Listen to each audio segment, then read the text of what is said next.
especialidade é a presenciologia.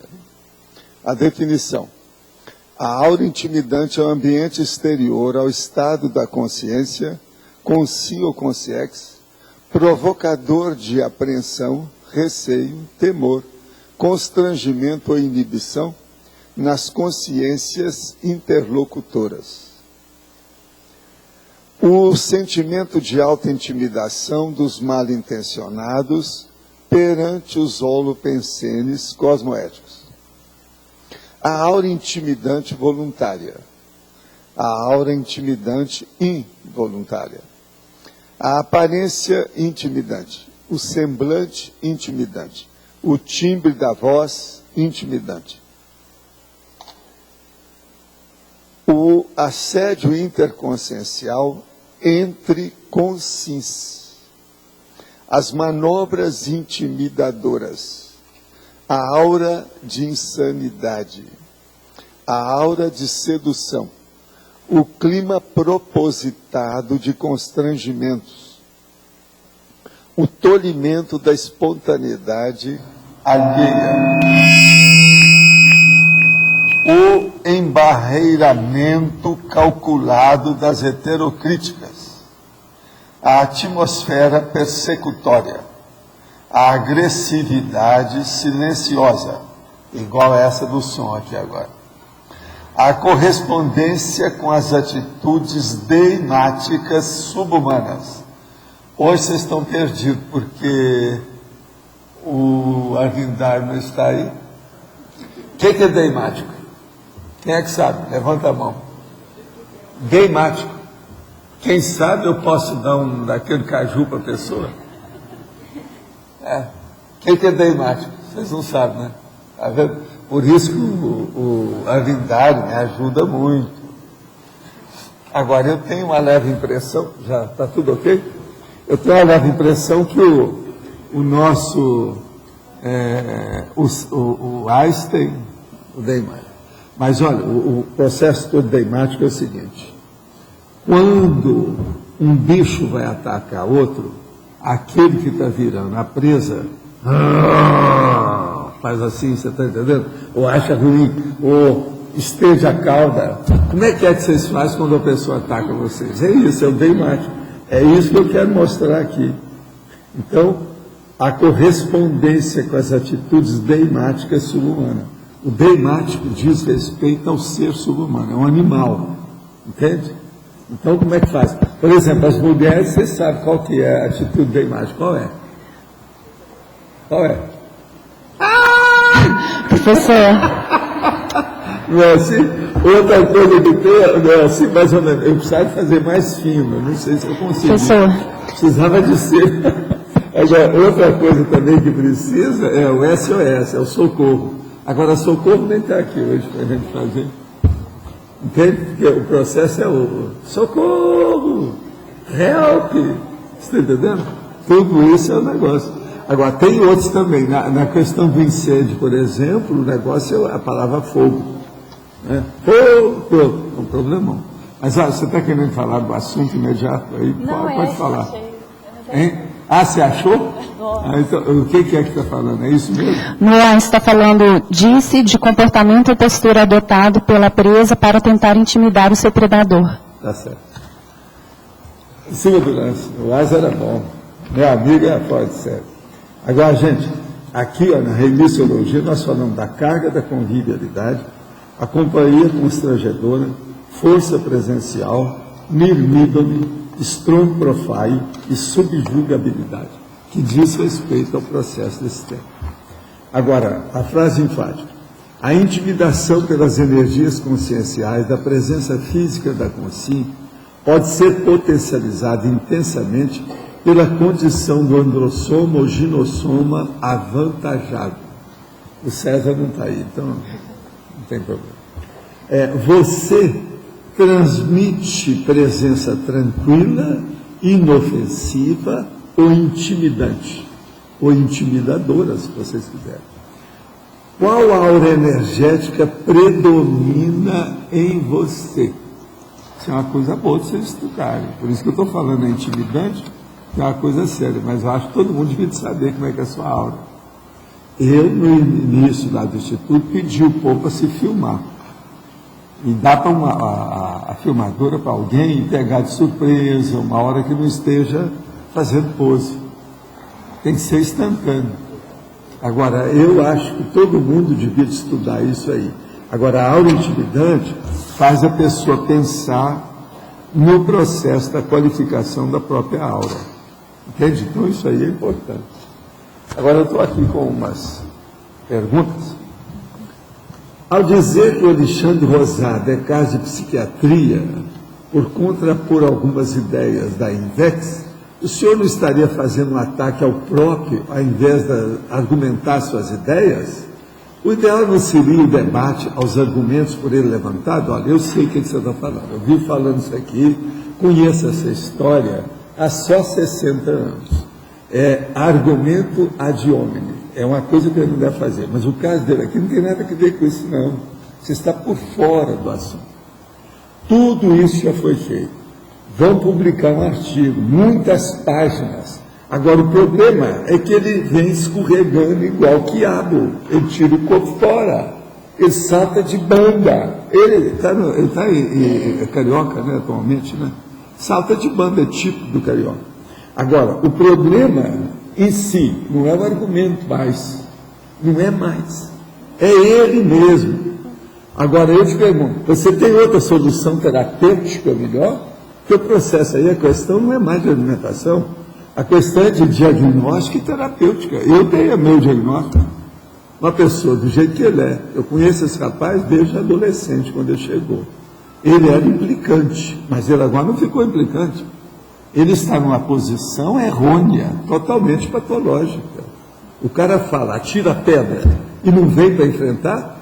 Vocês querem fazer uma cariação com ele, o cara não veio? Que é isso? Isso é argumento de homem? Que nada. Processo é o estudo da personalidade. Hein? Além de ter convidado, a gente foi em 4, ele confirmou e não foi, ele fugiu. Não, isso na carta vai ser explicado.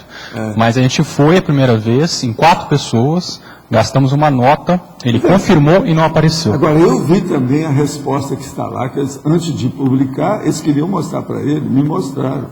Está tudo respondido, os argumentos dele. Outra coisa, são argumentos rasos, poucos, zero à esquerda, muito pobre, é coisa de quem está querendo criar, ou se aparecer. Parece que ele estava querendo primeiro aparecer, então arranjou essas coisas. Agora, na hora que tinha que aparecer, nas vias de fato, ir para o processo mais sério, ele tira o corpo fora. Isso é psiquiátrico. Que nome que é que você vai dar para isso? É isso que eu falo, viu, meu amigo, você que está perguntando. O urubu serva bem, não é bem isso não. Agora, foi muito oportuna a sua pergunta aqui para a gente mostrar. Não tem nada de argumento ad hominem nisso, não. É estudo da pessoa, do argumentador. Já não tem mais argumentação, porque a argumentação já era. Ele é furado. Agora a outra. É um prazer estar participando. Sou psicóloga, estou estudando a conscienciologia aproximadamente há 3 meses. Você pode indicar algum livro ou e-mail de alguém que esteja estudando sobre transtornos mentais, CID-10 e as consciências extrafísicas? Sabe ver quem é que está aí bom aí para mostrar as novidades que tem sobre esse aspecto? A turma dos psiquiatras não estão aí hoje, né? Sabe de falar aí com os psiquiatras para eles verem o que é que tem muita coisa nesse sentido, para ficar mais atualizado. Mas é que nesse momento não tem nenhum dos nossos psiquiatras aqui. Daqui a pouco deve chegar. Se chegar, a gente fala nesse assunto aí. Agora, qualquer coisa é tocar aqui para os nossos psiquiatras. Mas é preciso saber o número deles, né? Lá na recepção do CAE, que sabe os números desses caras. Das mulheres e dos homens, são psiquiatras. Gostaria de saber se você acha possível que um passado remoto, que em um passado remoto já tivemos sido mais evoluídos, conscientes e mais lúcidos que somos hoje. Não. Totalmente nesse nível, não. Se houve alguma regressão, não. Regressão desse nível aqui, grandona assim, não tem. Quando a regressão é muito grandona desse jeito, a pessoa não vem aqui, não faz curso intermissivo. Ela vai na transmigração. E se hoje estamos no ápice da nossa evolução na condição de consciência? Sim. Essa turma toda que está aí, e possivelmente você, se tem curso intermissivo, está nessa. Isso aí é bem claro. Essa aqui são perguntas fáceis de responder, que o sim e não fica óbvio. Agora aqui outra. O que fazer para obter a autoprecognição de forma fidedigna, sem fantasias, visando o aperfeiçoamento do ranking de relevância? Olha, aí o caso é o seguinte: racionalidade, lógica, autocrítica, priorização, sinceridade, franqueza, transparência, que é a gás nosso. Tudo isso pode ajudar você nesse ranking de relevância quanto ao processo da autoprecognição. A pessoa, a primeira coisa, tem que ser muito sincera consigo mesma. Com isso, é lógico, isso implica em acabar com o autoassédio. E aí, então, a pessoa vai ter mais assistência. Com assistência, ela pode ter mais retrocognição. Isso aí, às vezes, é muito importante. Agora, gente, eu queria falar uma coisa que eu recebi ontem, que é um e-mail, mas que foi já no fim da nossa abertura, não deu para falar aqui. O nosso amigo me mandou: quero agradecer toda a vossa ajuda cosmoética. Compreendi claramente de que forma a cosmoética funciona como indicador da bússola proexológica.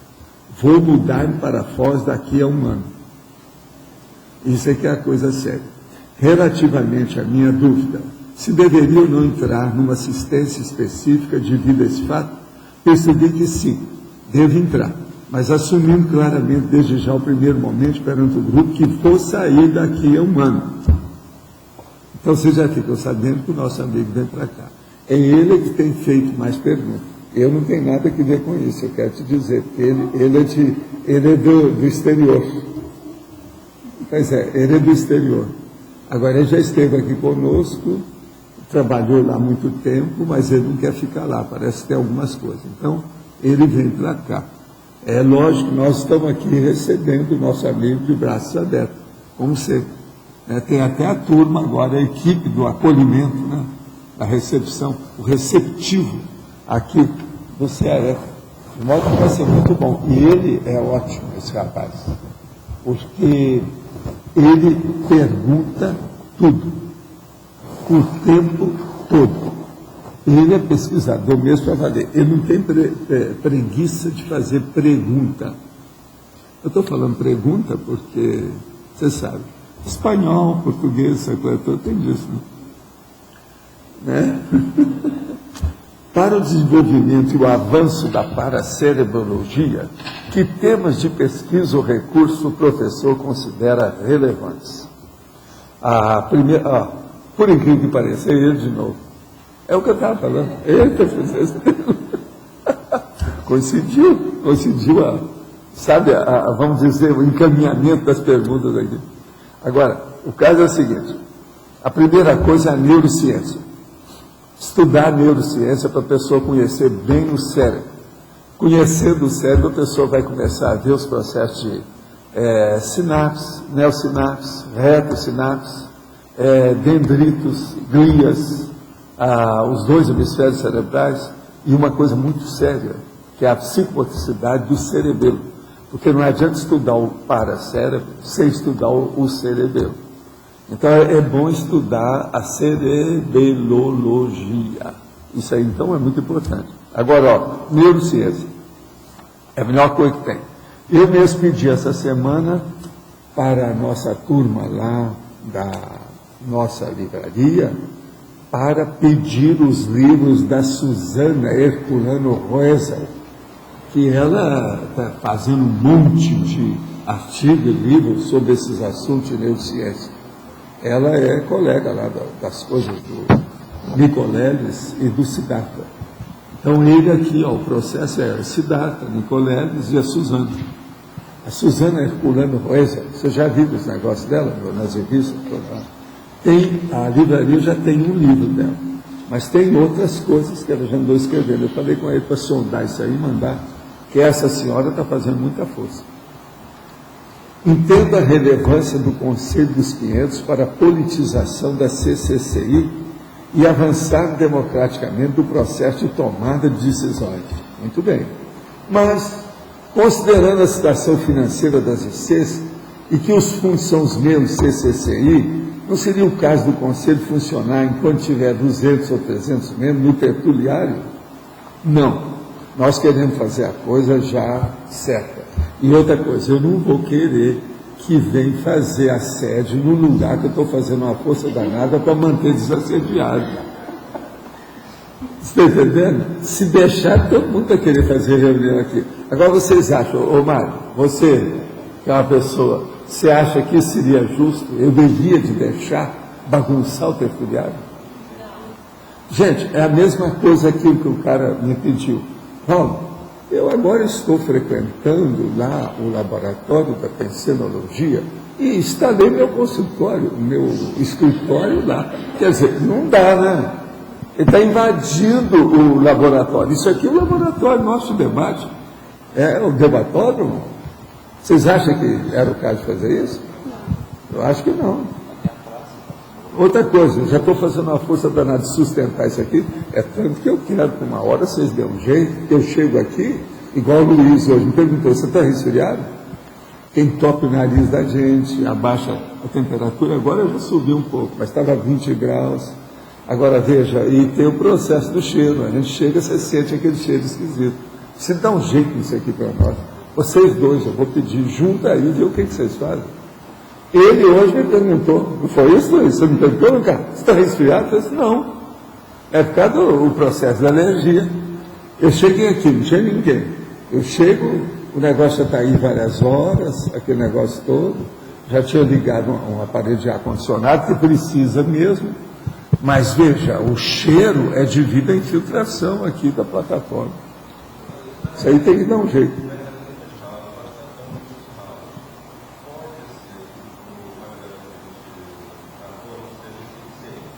Outra coisa que eu tenho receio é na hora que lava aqui, porque a água entra, vai ficar lá, vai dar umidade. Agora, de vez em quando eu sinto o bafo do pântano. Tem alguma coisa. Outra coisa, eu nunca fiz xixi nem cocô aqui, quer dizer, é um negócio esquisitérrimo isso aí. Eu vou abrir novamente isso aí e vou ver se... Agora, talvez o negócio era fazer um negócio aí, uma mureta assim em torno para não entrar água nisso, não é não? Não, mas aqui não entra água, não. Porque é só feito não, para um... mas se jogar água aqui, não estou jogando água, não. Vocês falaram com elas para não jogar? Todo mundo está sabendo disso? Pode ser que... Bom, a gente vai confirmar. confirmar. Eu não confio nisso, não. Tem que ver. É bom falar. E outra coisa, mudou a pessoa que trabalha aqui, eu preciso falar com ela. As pessoas vão acabar ajudando, porque joga água com os detergentes. Eu sei que às vezes não tem cheiro aqui, a hora que eu chego. Eu sou o primeiro a chegar aí junto com o Roberto. Valdo, cheiro o quê? De esgoto? Parecendo... É que esses ralos eles são ligados na nossa rede, nós podemos desconectar da rede e lançar ele a céu aberto, porque aqui só sairia água de limpeza, coisa parecida. Isso deve funcionar. Não pode vir de lá para cá, não, né? Não pode vir de lá para cá, não, né? De algum esgoto. Não, está vindo de lá para cá, isso está acontecendo. É isso que pode estar acontecendo. Então isso explica. Temos que desconectar. É que assim, esses ralos, eles são sifonados, gente, vocês estão mas a água vai evaporando. De Goiânia! Estão fazendo uma de Goiânia. Vocês sabem a história de Goiânia. Nós tapamos esses ralos, só que... Você lembra da história de Goiânia? Eu já contei. Só que o tapar esses ralos, eu sempre deixo alguma fresta. Só que a gente tem que desconectar do esgoto. Não é assim de Goiânia, não. Você sabe qual que é, né? Você lembra, não? Eu já falei aqui. Deixa eu falar. Goiânia, eles iam inaugurar uma praça lindérrima. coisa nova. Você sabe, Goiânia foi uma cidade planejada, tipo Brasília, você sabe disso. Lá tem as ruas tudo certinha, quadradinha, bonitinha, tipo Manhattan, em New York, tudo certinho. Então, o que se passa? Foram inaugurar uma praça, o negócio era sério, aquilo já havia sido falado há muito tempo, e trabalharam a praça de tudo quanto é jeito. Aí todo mundo se reúne e no centro da praça uma fonte luminosa, mas uma beleza de fonte, e enorme, cheia, né, para mexer com muito processo de água, mas ela estava morta, desligada. Então, na hora da inauguração, todo mundo lá, e a banda, aquele negócio furiosa, toca, e todo mundo está lá e faz aquele silêncio. Agora, silêncio, nós vamos ligar a fonte luminosa. Então, ligaram. Na hora que ligaram, saiu o cocô, tudo quanto era lá. Eles não viram, tinha entrado a água da fonte com o esgoto. Aquilo fez pressão, o negócio era cocô por todo lado.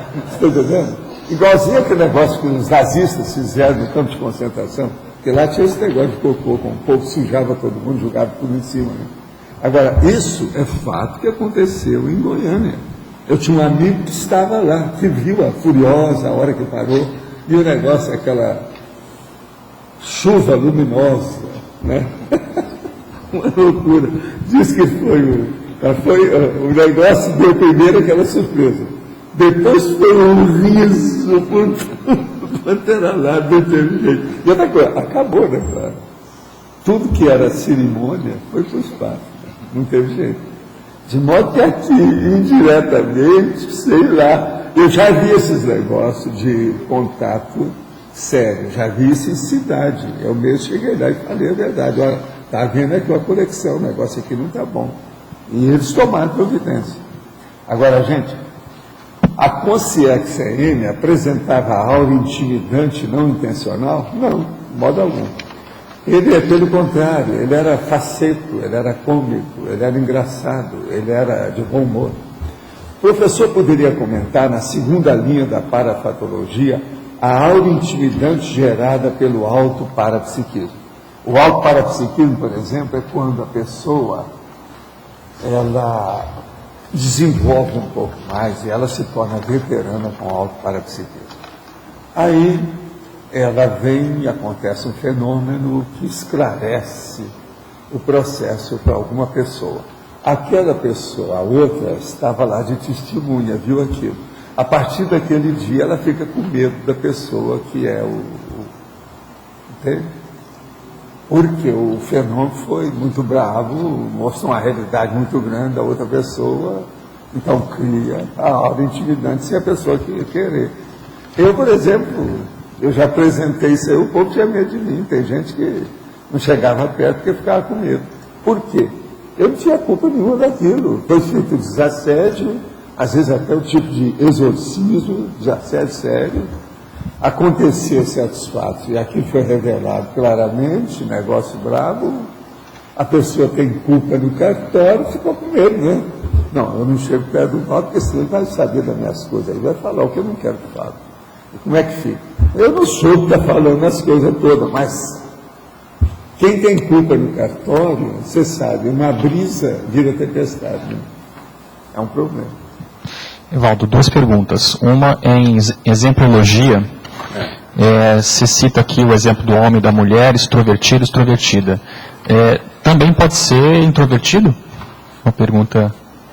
Poderia ser? Agora, o problema todo que nós estamos falando é o seguinte: a coisa mais séria é o extrovertido, porque ele avança, né? Ele ataca. O introvertido, ele fica por lá. Às vezes ele tem menos força, porque ele não fala. Agora aqui, ó, a aura intimidante feminina é da mulher jovem, extrovertida, atleta de ginossoma avantajado. Tem mulher que você tem medo dela, ela está cheia de músculo aqui, o negócio não é fácil. E outra coisa, falando besteira. E outra coisa, uma mulher dessa com a boca grande, a própria boca, você sabe que só amplia mais, piora mais. Agora, o outro, do homem jovem, extrovertido, atleta de endossoma avantajado, porque o endossoma avantajado é um negócio sério. Você vê que, por exemplo, dentro de um surto psicótico, se é um homem jovem ainda e enorme, é um problemão isso aí.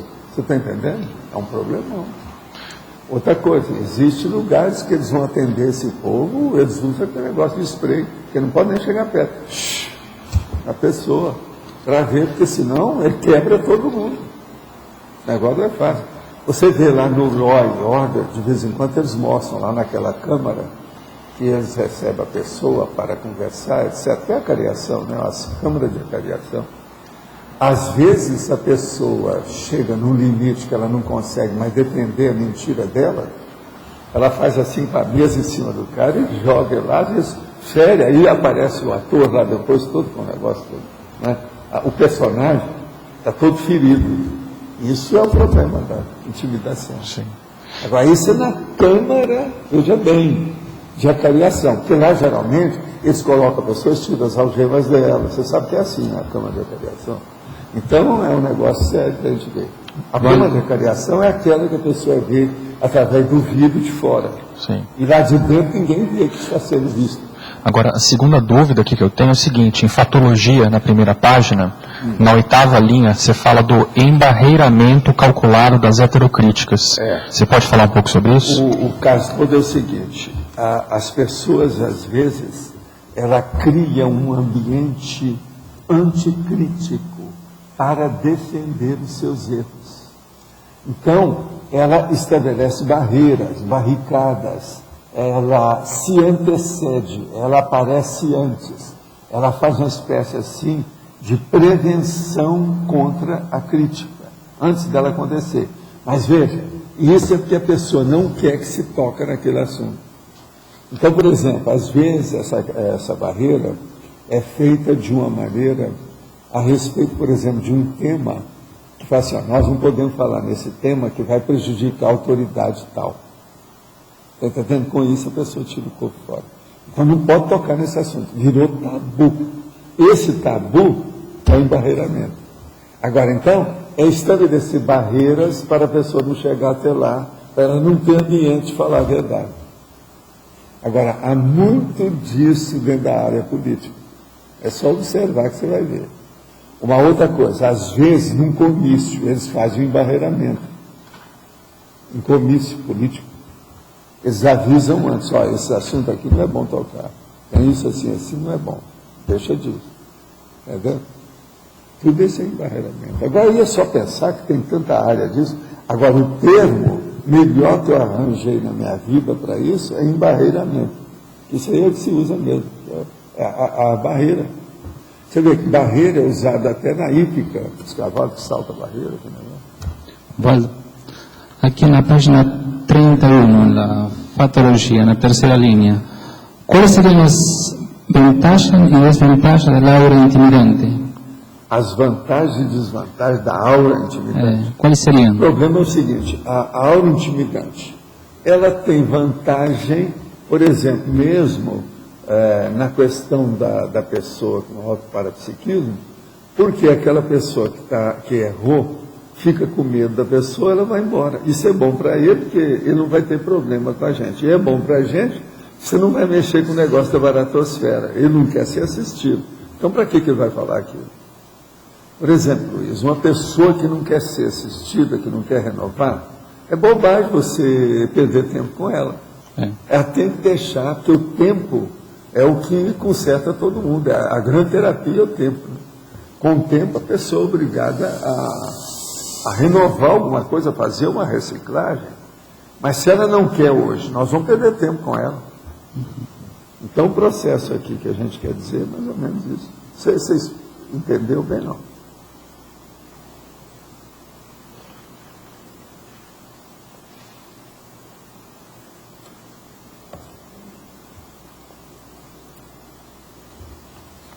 Quem é que está com o microfone aí? Tem mais gente? Você? Na realidade, eu queria pedir sua opinião sobre um assunto, professor Valdo, que tem a ver com o Conselho dos 500.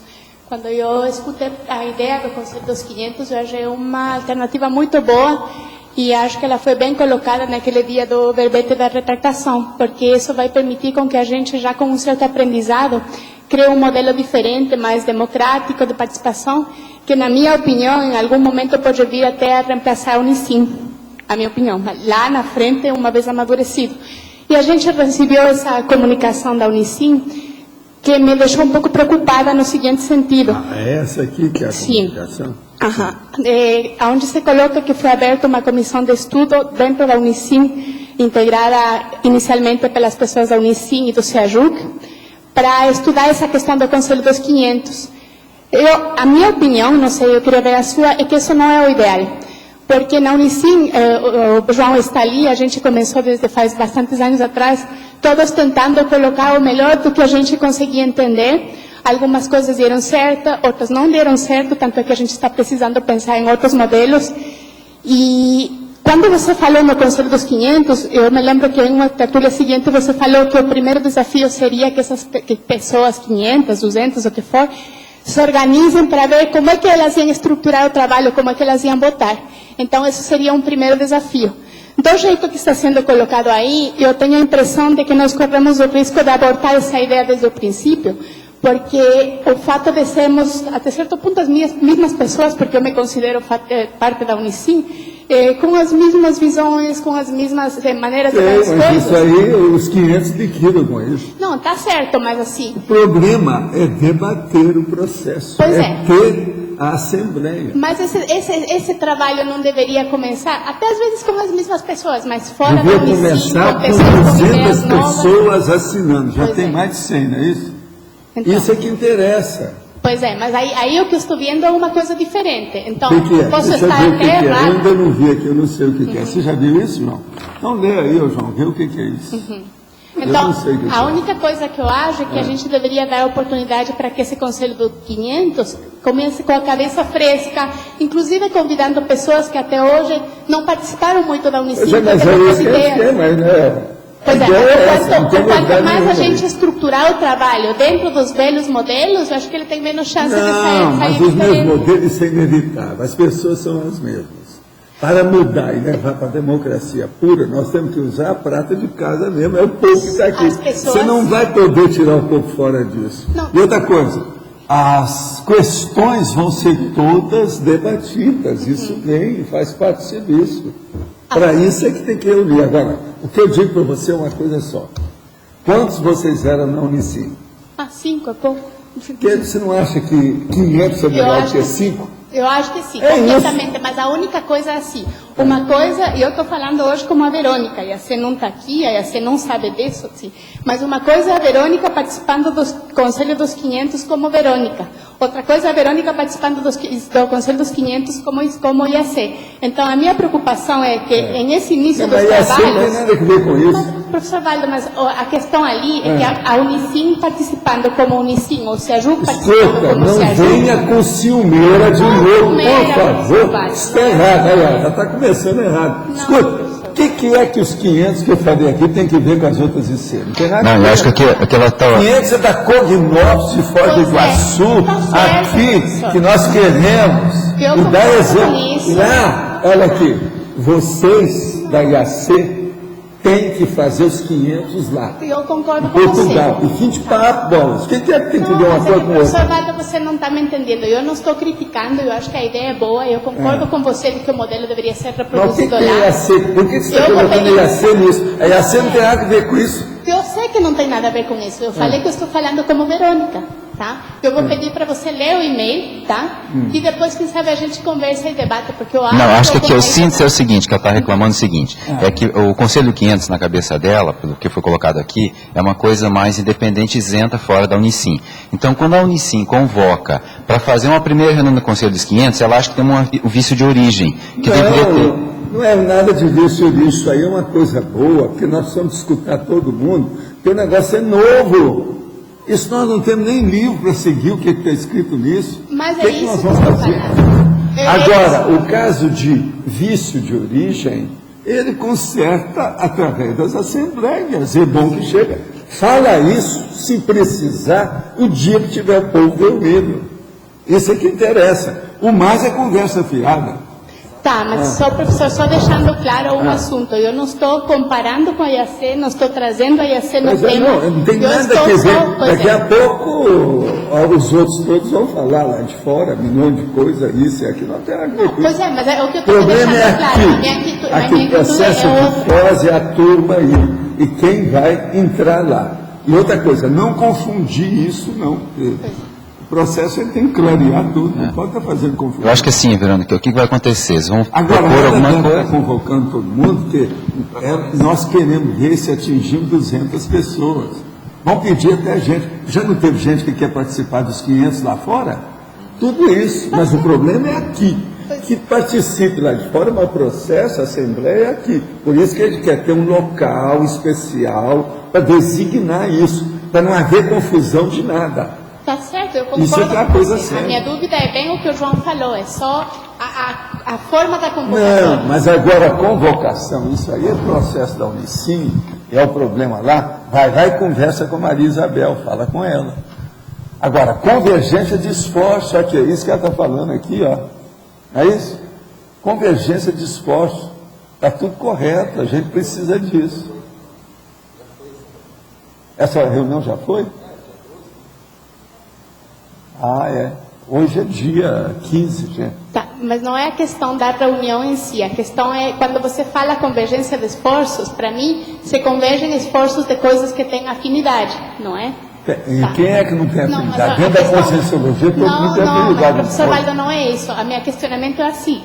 Você acha que a linha de trabalho, por exemplo, da governança corporativa, ela tem uma afinidade com a democracia pura?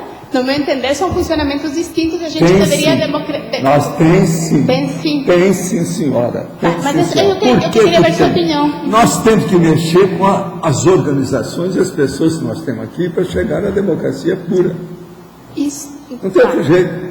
Mas, ó, você estava na última reunião da governança? Aqui, ó, na última reunião da governança, caminhou, e a proposta é justamente de acabar com essa condição de que só algumas pessoas decidem a CCCI, entendeu? E aquelas questões que forem pertinentes ao maior número de pessoas, todo mundo poder entrar para decidir. Então, isso... Não, a minha questão é aquilo que o João falou, só a origem da convocatória. O Conselho, eu acho uma oportunidade muito boa da gente amadurecer Agora, as outra coisas de uma coisa, aqui forma está diferente. falando das situações, o que está falando das outras instituições? O que está dizendo? Você chegou a ver? Não, é que assim, eles estão tentando aproveitar, acho que foi debatido na governança corporativa, para quem sabe fazer uma alavancagem do conselho dos 500. Eu que vejo, sabe, Verônica, que é uma transição agora. Da mesma forma que a gente criou a Unicim, que evoluiu, chegou na governança, agora chega no conselho dos 500. Eu acho que vai ter uma transição, vai ter que depurar algumas coisas, porque a gente também não pode sair do 0 para o 100, né? Eu acho que é isso que... Porque ou a Unicim convoca, ou o César convoca, ou o professor Valdo convoca, ou... Está entendendo? Alguém tem que convocar. Cuidar disso e pedir a Maria Isabel para fazer as coisas. Eu vou pedir para quem? Eu não posso estar pedindo para o Rousseau, entendeu? Não dá. Tá certo, mas eu queria escutar Agora, a sua opinião sobre isso. Isso aí é para ela lá. Quer dizer que isso aqui já está superado. E outra coisa, isso aí eu não devia te falar, era com a Maria Isabel, não é aqui. Né? Da outra vez a colocação é com a Maria Isabel. Agora, pelo menos foi bom, porque a gente está esclarecendo as coisas. Eu posso conversar com a E outra Maria coisa, Isabel, não ponha IAC nisso, não. Não, estou colocando. Senão vai eu confundir falei o povo, não tem nada. isso. Viva IAC, não tem nada Mas a ver com isso. eu coloquei desde o início que estou colocando a minha posição de Verônica. Ela colocou sim, Não, foi ela que professor. falou IAC. Não, eu falei. Conversa, gente, já falou, está gravado. Besteira é essa. Aqui, a vovozinha de vocês, que é isso? Vamos falar a verdade, que é isso? Vocês ouviram aí que ela falou de IAC? Quem é que viu? Ela falou que eu, como membro da IAC, ela falou bem claro, não falou? Professor Valdo? Não, ela falou IAC. Não, ela falou que não estava pela IAC, que ela estava como Verônica, que não Então, estava... mas o que é que tem isso que ver? Ela falou IAC, gente, a palavra IAC. ela falou. A palavra ela falou. Errado. Eu não tenho nada a ver com A isso. palavra- Se confunde tudo. Você quer fazer confusão? Isso aí faz. Está errado. O que é que tem isso que ver? com as outras? Não tem nada. Ela falou sim, já sei. Se vocês não querem, vocês não ouviram isso? Você ouviu ela falando em AC? Pois é, gente. Ela falou direitinho em AC. Agora, o que a AC tem que ver com isso? Por que a condição dela representante em AC? Daí a pouco, eu sou representante de Monte Carmelo. Não, professor Vou falar no presente. O que é que tem isso que ver? Tem nada. Tá. Professor Wagner, eu preciso esclarecer esse ponto. Eu justamente quis colocar que era a minha opinião pessoal, porque muitas vezes que eu coloco coisas, isso é interpretado como uma posição da IAC. E neste caso não é. Está gravado? Não.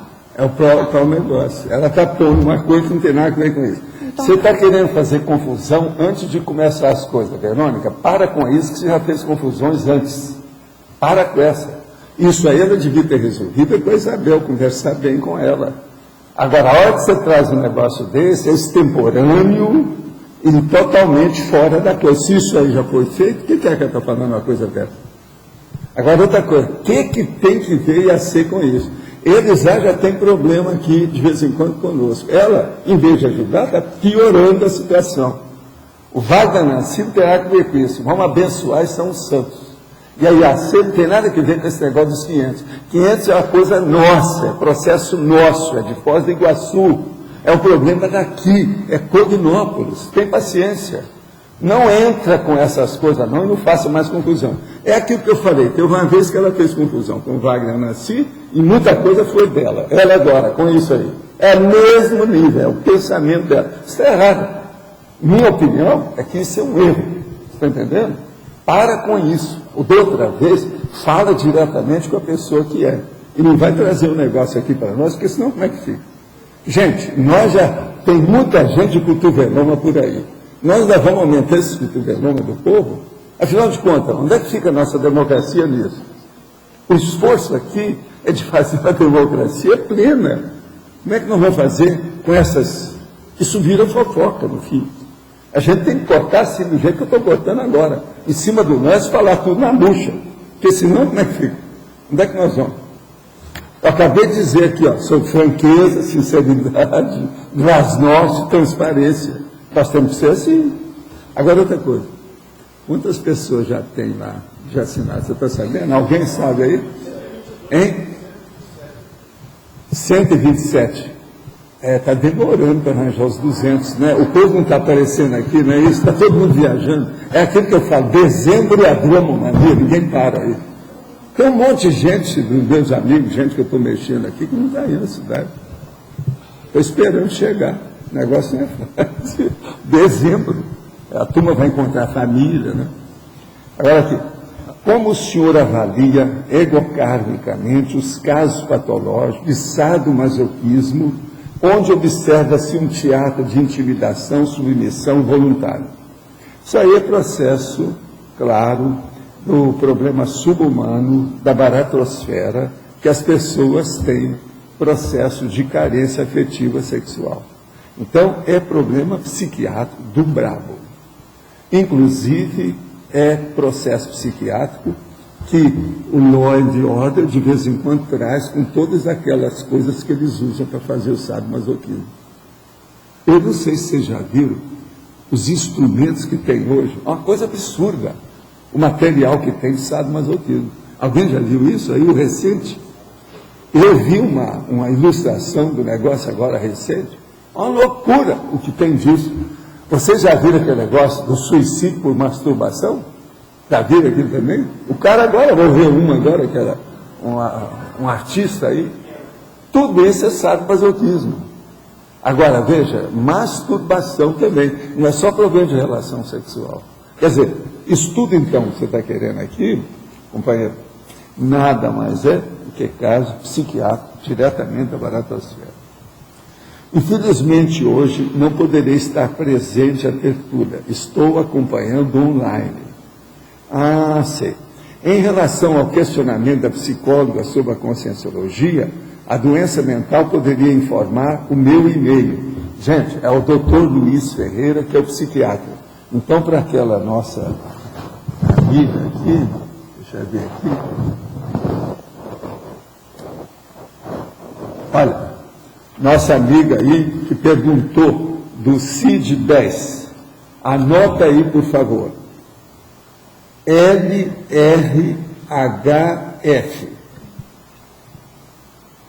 Quer dizer, Luiz, no caso eu, Ferreira. Então, é LRHF, @ig.com.br.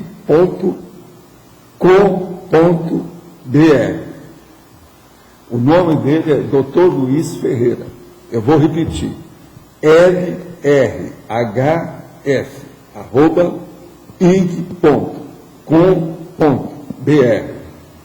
Isso aí, ó, ele vai te informar tudo a respeito dos casos, porque ele conhece as duas coisas, conhece bem a psiquiatria, está muito atualizado, e ele também conhece tudo sobre conscienciologia. Então, ele tem muito gabarito e competência para poder informar essas coisas todas.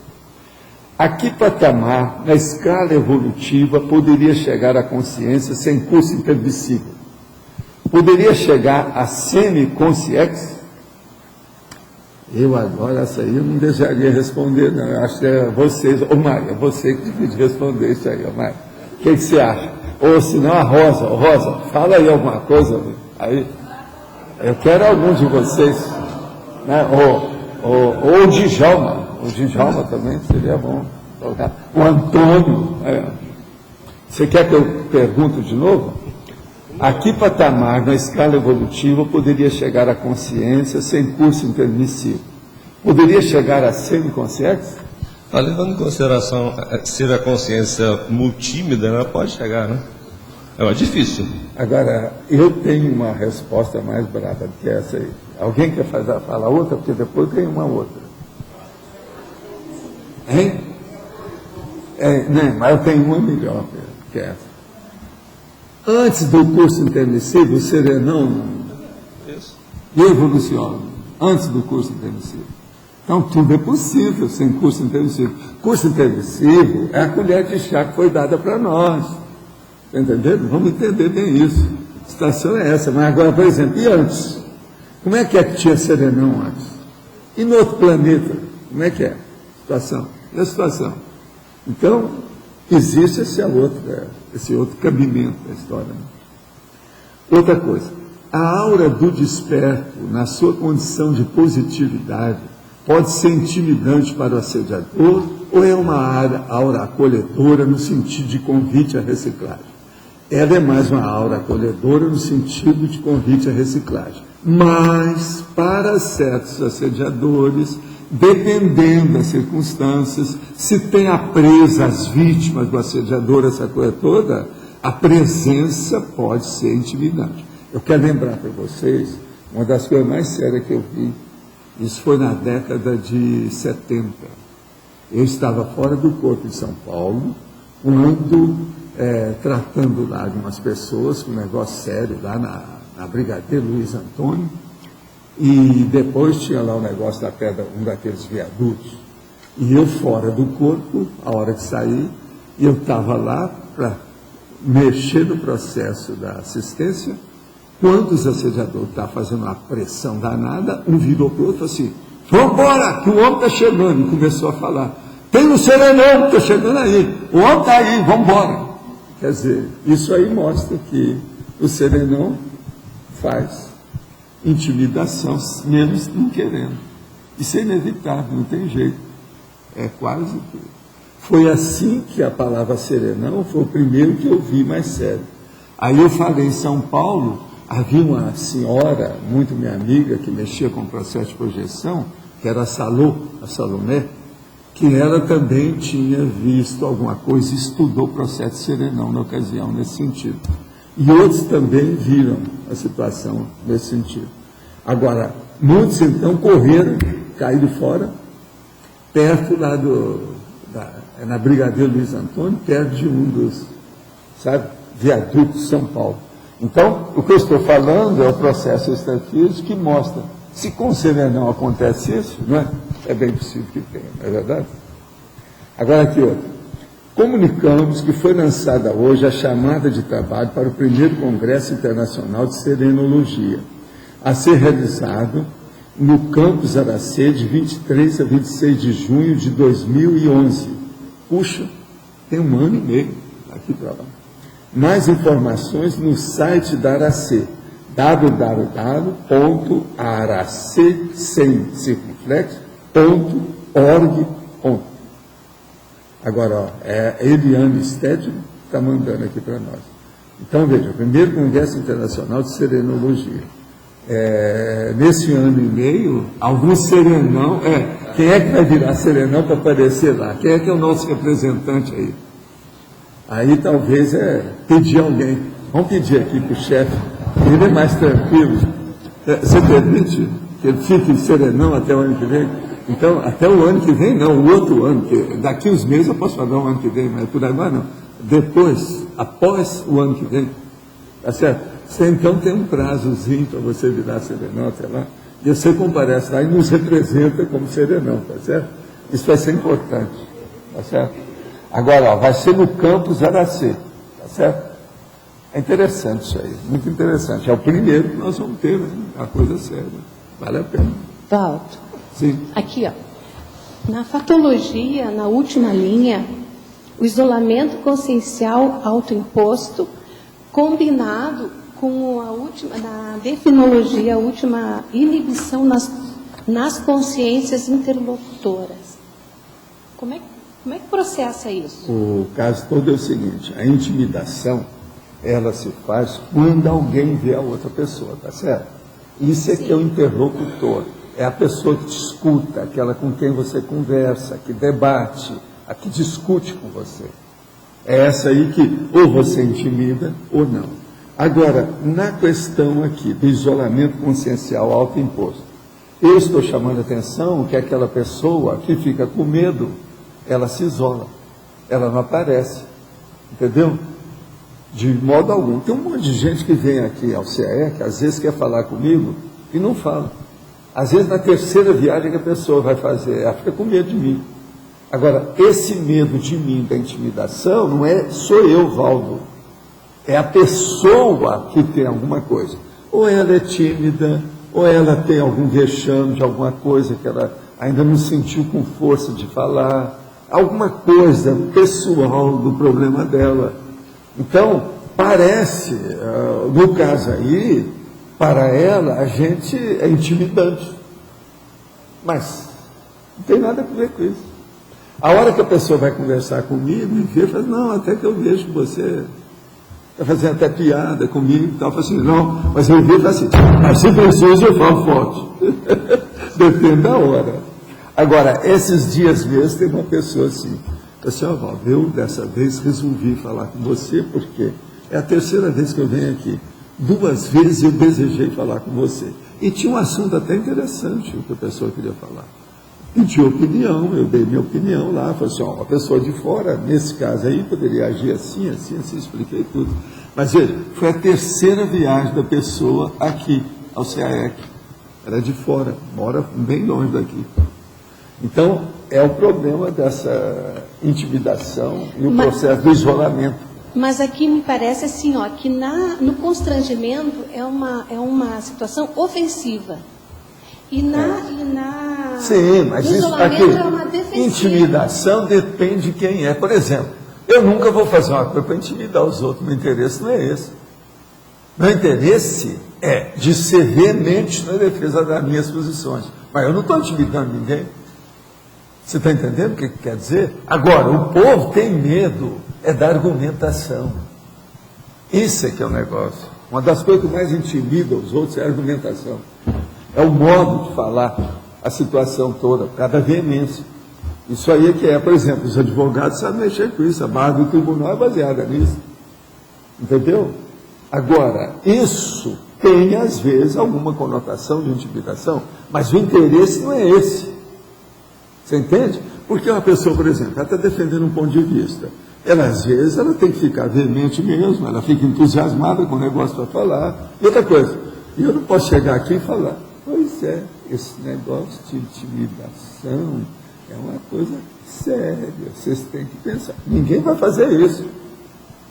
Você está entendendo? Você tem que falar de acordo com a expressão, a locução, por isso que é interlocução. Interlocução. É uma locução entre pessoas. Você entendeu como é que é? Então, essa intimidação, na verdade, é a pessoa que sente. Agora, o mal intencionado, ele já pode agir com a intimidação de propósito. Então, ele intimida de propósito. Com quem que você está falando? Você sabe com quem você está falando? Isso aí é um processo de intimidação, é clássico no Brasil. Você vai olhar, o cara é uma autoridade de algum ponto. Você sabe com quem você está falando? O guarda parou o cara, estava dirigindo o carro. Aí ele pede esse documento, fala assim, você sabe com quem você está falando? Pronto. Às vezes é o chefe do Detran. Como é que fica? Você está entendendo? Isso tudo já aconteceu. Então, o problema da aura intimidante é uma coisa para a pessoa pensar, que eu estou chamando a atenção, o vocábulo, o termo, a condição aqui, o verbete, é neutro. Que é para mostrar os dois lados da situação, como é que é. Que esse negócio de intimidação é uma coisa que vocês vão ter que estudar isso daqui para frente, seriamente. Porque todo mundo entra nessa, de um modo ou de outro. Você está entendendo? Todo mundo participa disso. A interlocução, eu acho que esse futuro imediato de todo mundo aqui, a interlocução vai aumentar. Se a interlocução vai aumentar, é necessário que vocês estudem a intimidação. Tanto para evitar, como também para participar da história, porque vai ter gente. Outra coisa. Alguém de vocês, por exemplo, vocês que são professores de Walmart, etc., você mesmo e tal, vocês nunca tiveram problema com intimidação? Possivelmente já tiveram um monte de cara, não é verdade? Tantas pessoas querem intimidar vocês como aquelas que se sentiram intimidadas com vocês. Isso faz parte do serviço, meu caro. Professor, oi, desculpa, fala, João. Não, pode.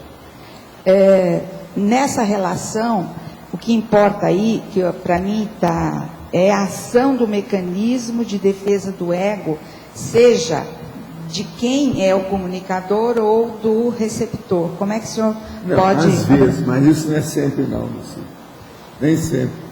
Nem sempre tem processo de mecanismo de defesa do ego. Não. Mas quais seriam? Agora, o problema, a coisa mais séria é o processo, vamos dizer, consciência terapêutica do evoluciente. A alteração que está na cabeça dele, principalmente daquele que se sente intimidado. O que nós temos mais aqui hoje é isso. Não é a pessoa que está intimidando. Eu raramente vi no Instituto pessoa que intimidava os outros na hora da aula. Quase sempre os nossos textos não permitem muito isso. E o receptor, professor? E mulher, então, essas mesas que não entram nisso. Geralmente não. Ela quer fazer média, ela vai com calma. E isso aqui é o correto mesmo, por causa do processo de idade. Como é que é? Do receptor, quais seriam as características desse mecanismo do ego para o receptor? A pessoa que está sentindo, que está se sentindo que está fazendo intimidação sem querer, ou não. O que é? É o intimidado ou o intimidador? É o intimidado. O intimidado, ele tem que estudar que o processo dele é consciência terapêutica. Consciencial. É consciência terapêutica. Tá.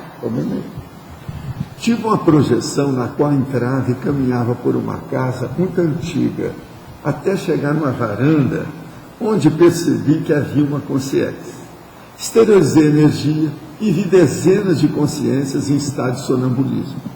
Fiquei assustada com a quantidade e o estado que elas se encontravam e me afastei. Aquela primeira consciência que vi solicitava a exteriorização de energia para ajudá-los e foi o que fiz. Porém, não sei se foi suficiente para ajudar todos. Não consegui mais contato depois. Basta mandar energias concentrando naquele lugar? Sim, faz isso até um certo ponto, depois você deixa. Porque se o negócio for render mais, vai acontecer, é só esperar. Agora, mantenha seu equilíbrio e corte as assimilações negativas. Isso que é importante. Você queria falar? A principiologia, Valdo, na página 32. O segundo princípio ali, você poderia dar uma aprofundada nele? o princípio da primazia das essências cosmoéticas. O problema é o seguinte, nós estamos trabalhando com a vida, você está fazendo qualquer manifestação na sua vida. A primeira coisa que você tem que dar é a prioridade para as suas energias boas. Então, esse é o princípio da primazia das energias conscienciais. Antes de mais nada, sempre energia positiva. Nunca pensar mal dos outros. Por exemplo, as pessoas falam assim, por exemplo, você tem experiência de vida bem mais ampla do que nós e nós vamos passar muito por isso daqui para frente, já passamos também. Chega a pessoa e fala, não, Valdo, você está me intimidando.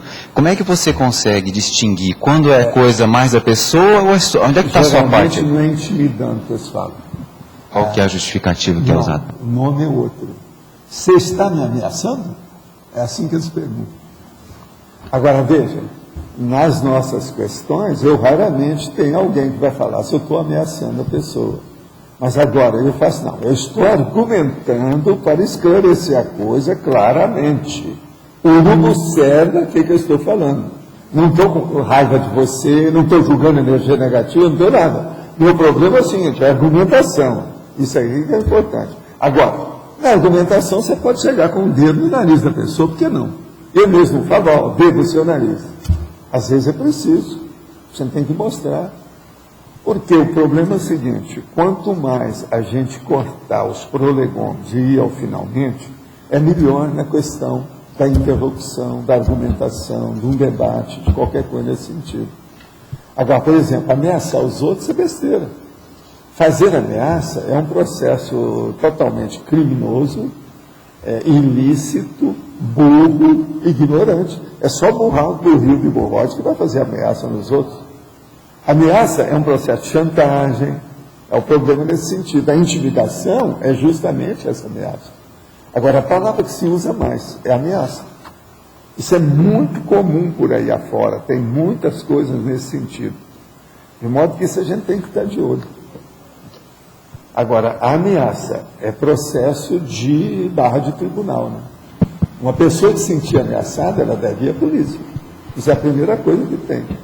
Porque nunca se sabe as vias de fato. Quer dizer, se amanhã vai ter uma agressão física, o negócio nunca se sabe. A ameaça é um perigo. Outra coisa que é séria, matéria de intimidação, é a ameaça indireta, feita contra a própria pessoa, ela mesma. Então eu falo assim, não, isso é o que acontecia com a pessoa lá comigo. Eu falo assim, o ideal era se te internar, eu poderia até me internar com você em uma temporada. Ela virava para mim e falou assim, se você me internar, eu me suicido. Você entendeu o que é? Então, aí já era um processo que a pessoa já estava totalmente perturbada já há muito tempo. E já vinha alguns anos desse jeito. Eu nunca pude internar a pessoa. Era assim mesmo. Entendeu? Outra coisa, tomando remédio forte, uma opção de coisa. Agora eu mesmo me candidatei a me internar junto. Ela se sentir bem, ela não quis. Agora, eu vi que ela estava perturbada, aquilo que, esses dias eu estava lembrando que ela agora está boa, a gente pode falar nisso, eu não podia falar essas coisas todas claras do jeito que eu estou falando hoje, porque ela ainda estava se ajustando. Mas ela alcançou lucidez com 17 dias depois que lecionou. Mas tem coisa dela impressionante, eu aprendi muita coisa também com ela, porque ela era uma pessoa boa demais, ajudava demais os outros.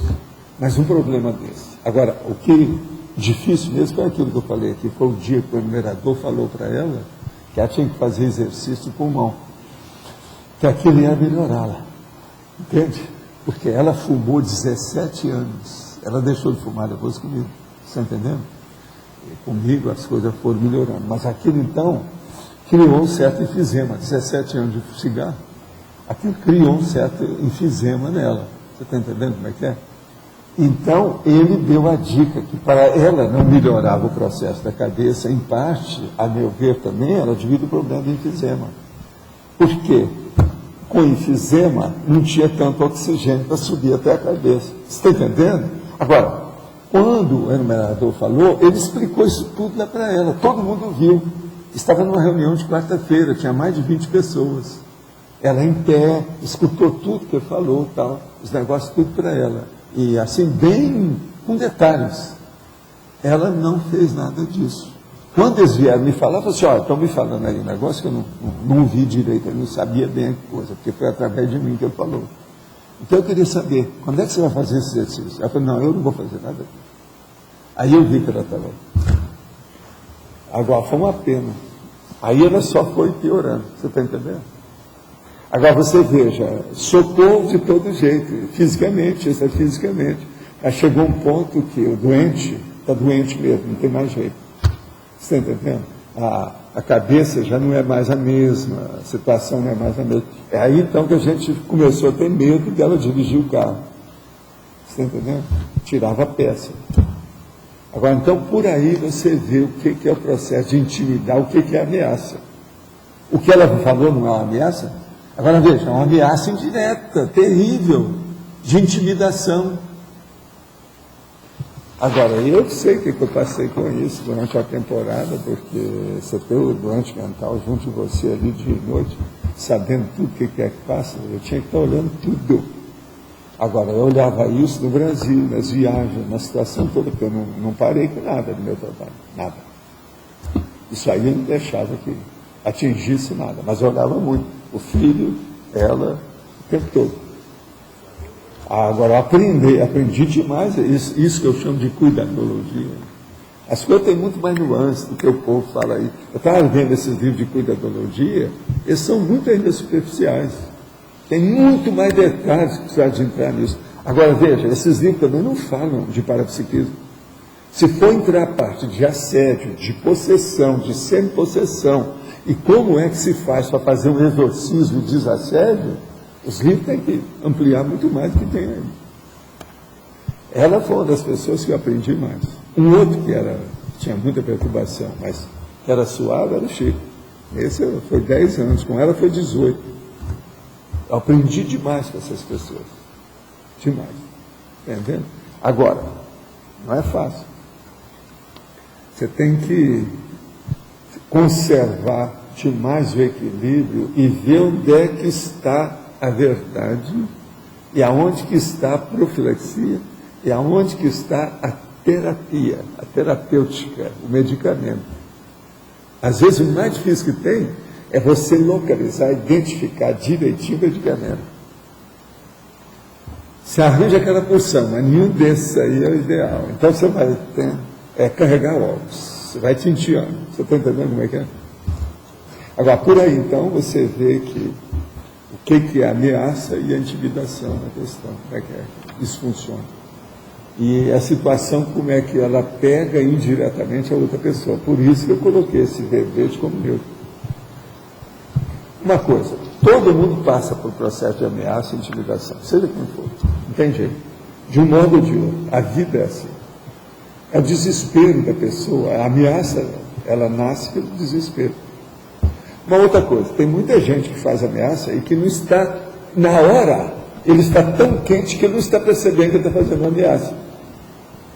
A intenção, às vezes, dele nem é aquela. Ele não pode dar um tapa na cara da pessoa e arranja uma ameaça. Você está entendendo o que é? Então, isso tudo é um processo consciencial finésimo, é finíssimo, é de refinadíssimo. A situação não é fácil para a gente entender esse problema da briga, porque isso aí é quando a pessoa está encantoada.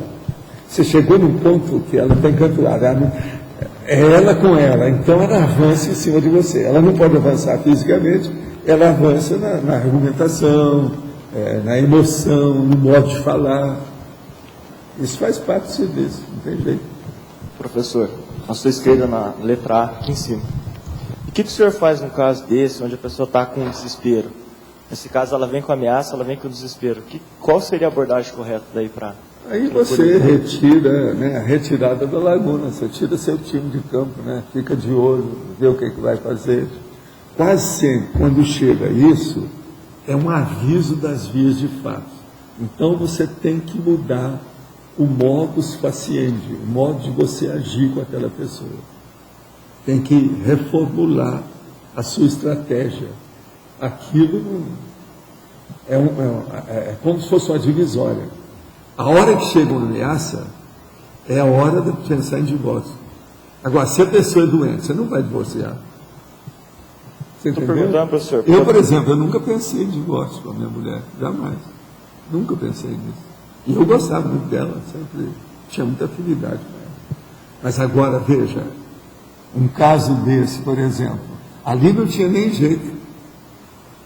Se eu me separasse qualquer coisa, eu já tinha falado, eu suicido. Entendeu? Então vocês vejam, aí você vai falar, mas isso é uma chantagem emocional. Sim, mas é a chantagem que funciona. É um monte de mulher que faz isso por aí fora. O processo é esse. O que você vai fazer num caso desse? Ali no caso, você via que ela estava doente. Eu não podia deixar a pessoa doente, você tem que levar. Você está carregando ovos, é o que aconteceu. Eu carreguei esses ovos mais ou menos 9 anos.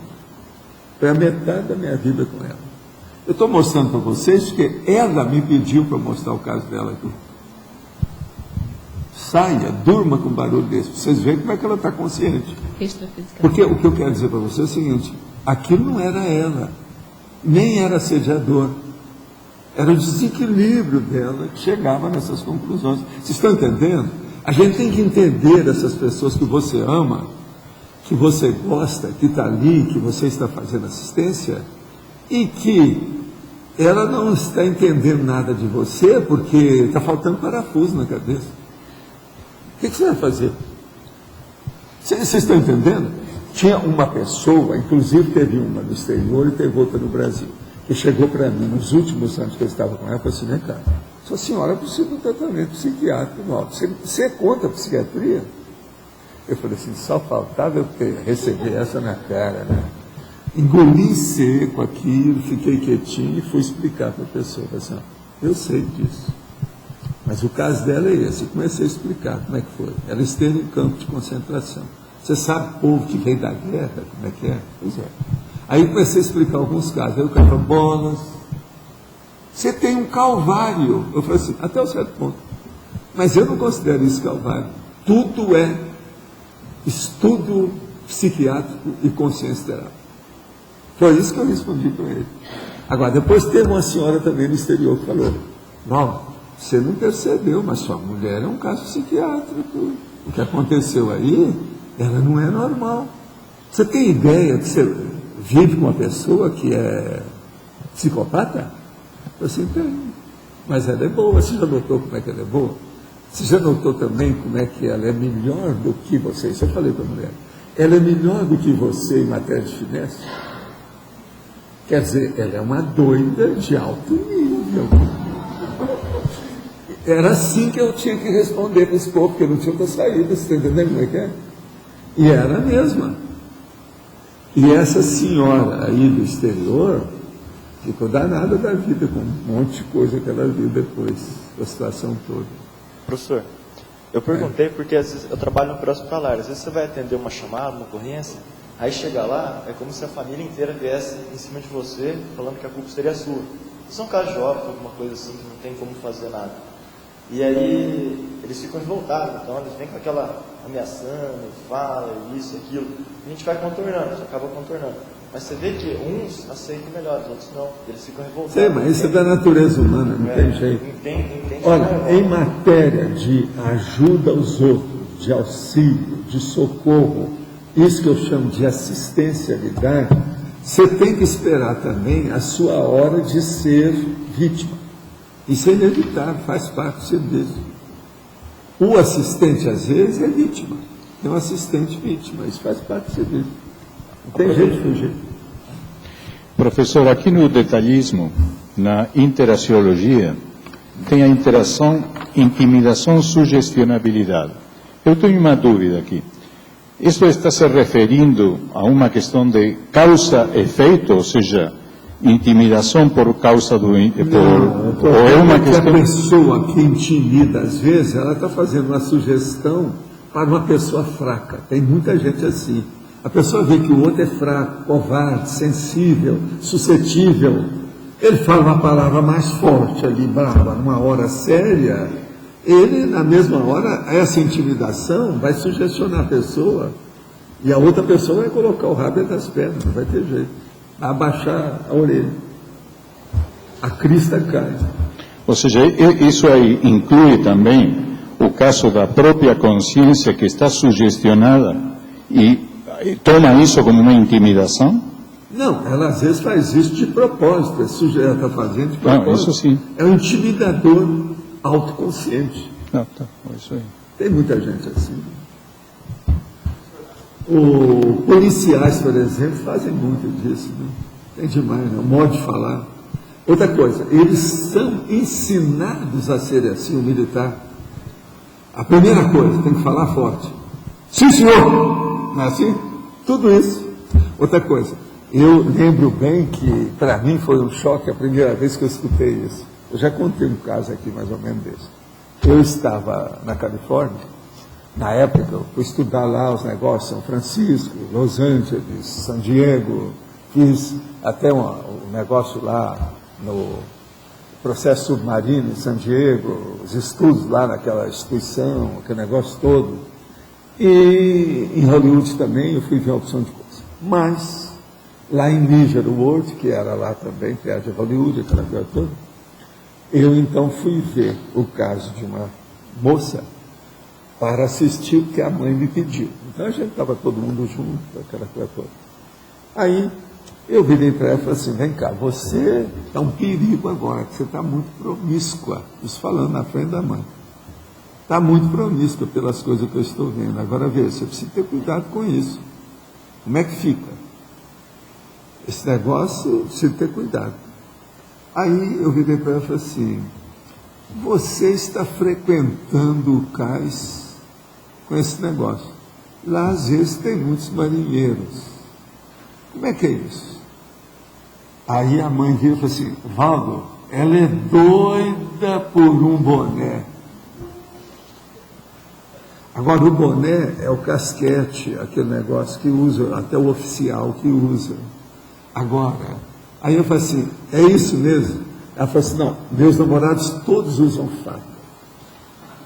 Agora então eu perguntei para ela, mas por que você gosta da pessoa que usa faca? Eles são muito mais homens do que os outros, são homens, não são crianças. Aí eu virei para a mãe e falei assim, vem cá, ela teve algum problema na adolescência, porque essa moça já tinha mais de 30 anos, ela teve algum problema na adolescência com algum rapaz que fez mal para ela, porque era fraco, mole ou qualquer coisa? A mãe virou e falou assim, eu acho que teve sim, Valdo. Isso na frente dela. Aí eu vi para ela assim, mas por que você gosta desse povo que usa faca? Valdo, já começa pelo jeito dele. Ele está com você, ele só fala forte. Não usa isso, entra no carro, vai lá, faz isso, tudo. É macho. Assim, quer dizer que você precisa de homem que tem a testosterona no olhar. Assim, é isso. Eu fiquei besta de ver aquilo. Agora, depois, ela vira para mim e ainda fez um pós-fácil.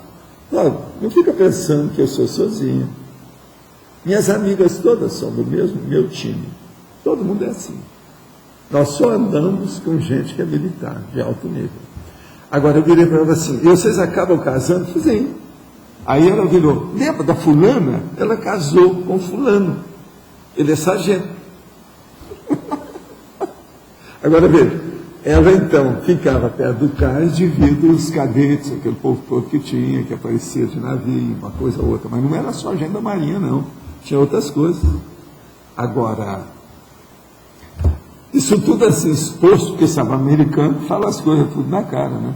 Agora, ela não estava ainda querendo casar, não. Era tudo tico-tico do fubá. Era um estado de promiscuidade, de prostituição absurda. E eu estava com medo, porque tinha que fazer o exame dela, porque eu achava que ela estava com a doença, IBST. Então eu fui obrigado. Foi aí que a conversa apareceu e a mãe apareceu.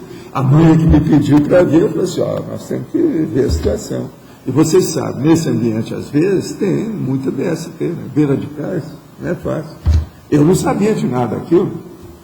Agora, eles me deram uma aula, e eu aprendi. Foi a primeira que eu vi. Agora, isso na Califórnia, Los Angeles, você sabe, não é fácil. Mas vocês estão vendo a lógica dos fatos, como é que são, né? Dentro desse problema todo, como é que a pessoa reage. Então, esses cadetes, esses fardados, essa turma que fala forte, Eles na fila já são assim, né? E tudo é o seguinte, o cara pergunta e fala assim, sim senhor, tudo isso tem que gritar, tem que falar forte. Eles são ensinados desse jeito, é tudo na bruta. Tudo são os animais técnicos, mas o técnico dos animais, eu não sei bem. É aquele negócio que eu falo, animais, vê se melhora isso aí e tal. Em parte é isso, a situação toda é essa. Professor Valdo, sim. Eu tinha pensado, em cima do que o senhor falou, na imposição energética, que também faz parte da aura intimidante. Sim. Mas eu vejo que talvez não caiba, porque aqui tem, assim, só colocou o tema neutro. Quem tem energia e tem confiança na energia, não precisa de intimidar com a energia. Mas a assim, própria energia já limpa o caminho. É aquele meu negócio lá, que eu já expliquei, que eu saí do carro, que o cara bateu a motoca do carro, e que o motorista não queria que eu saísse, por causa do tamanho do carro. Eu dava para ele assim, ó. Então, porque eu fiquei pensando aqui, né, na questão do neutro, que foi citada a questão do mega assediador, e o oposto é o serenão, que também tem a aura intimidante, mas no caso não é mas assim. Mas examina bem, o processo de intenção está em todas. Nós temos que regular o problema da intenção. Tá. Ver bem como é que é isso, qual a qualidade da sua intenção, a natureza, qual é o objetivo daquela intenção, qual é a essência da intenção. Porque a vontade a pessoa tem, a energia ela tem, mas ela também tem a intenção é que a gente tem que ver, né? A intenção é que vai diagnosticar o processo aí. Não tem outro jeito. A patologia, na segunda linha, o macrosoma pessoal, de que forma o macrosoma atua nessa área intimidante e se essa atuação é sempre positiva? Isso é aonde que você está vendo aí? Segunda linha da parafotologia. Macrosoma pessoal. O macrosoma pessoal, o que você quer? De que forma o macrosoma atua nessa aura intimidante e se é sempre positiva essa atuação? Primeira coisa, por exemplo, uma pessoa pode ter um macrosoma que, vamos dizer, diz respeito ao parapsiquismo dela. Aquilo, então, pode intensificar e potencializar o processo das energias, dos fenômenos, da força presencial dela, da maneira que ela se comunica. O macrosoma, ele é específico de certas coisas, tudo pode acontecer. Então, uma pessoa, por exemplo, que tem um macrosoma num nível desse, e ela é bem tranquila, ela, às vezes, a tranquilidade dela intimida a outra pessoa que é afobada. Você quer, às vezes, intimidar uma pessoa, mesmo sem querer, mas querendo, vamos dizer, você não está sem querer, querendo. Você chega, por exemplo, bem tranquila, para falar umas verdades para a pessoa. Você intimida a pessoa, muito mais do que falar forte. Entende? Você começa a falar baixo, tipo Demóstenes, entendendo? Que é o processo da interlocução. Então, você chegar perto da pessoa, por exemplo, eu às vezes uso isso, quando a pessoa é muito desatinada. Por exemplo, aquela pessoa que falou que vai fazer isso, vai fazer aquilo, tudo para acabar com os outros e tal. A hora que eu vou conversar com ela, eu começo por baixo, né? Devagar. Pois é, eu queria falar com você uma coisa para ajudar você. E outra coisa, eu considero uma coisa muito grave. A gente poderia dizer até que é gravíssimo.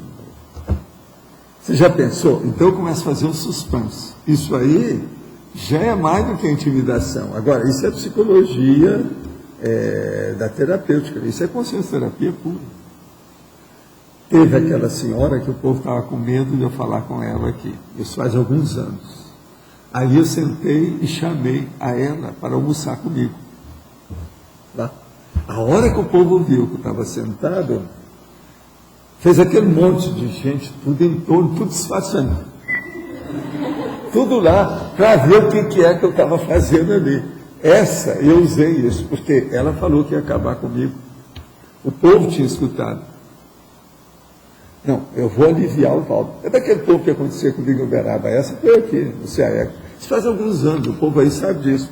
Era uma senhora que já tinha trabalhado no Instituto, no Rio, tinha feito uma opção de coisa, mas ela ficou totalmente lelé da culpa. Ela está bem alterada.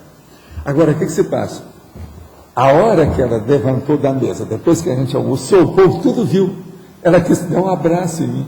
Me deu um abraço e foi embora. Então, o povo falou assim, Padre, eu não entendo, o que é que houve? O que é que foi? Aí é aquele negócio do psiquiatra com o menino em cima do cavalo. Vocês sabem da história, né? Eu também já contei. Havia um psiquiatra e o menino em cima do cavalo. Agora, tinha que tirar o menino do cavalo de qualquer maneira, que o negócio era sério, porque o cavalo era bravo, se soltasse ele ali, ia acabar acidentando a criança. Então, todo mundo já tinha tentado falar com o menino para descer do cavalo, não tinha jeito. Forçar a barra, se forçasse, o cavalo ia pular. Então, o que chegaram? Chegaram para o psiquiatra e falaram para ele, dá um jeito, como é que é? Aí o psiquiatra chega lá e fala assim, não, deixa comigo. Ficou inteiro lá, assim, até no ouvido da criança e falou umas coisas para ela. Na mesma hora que ele desceu.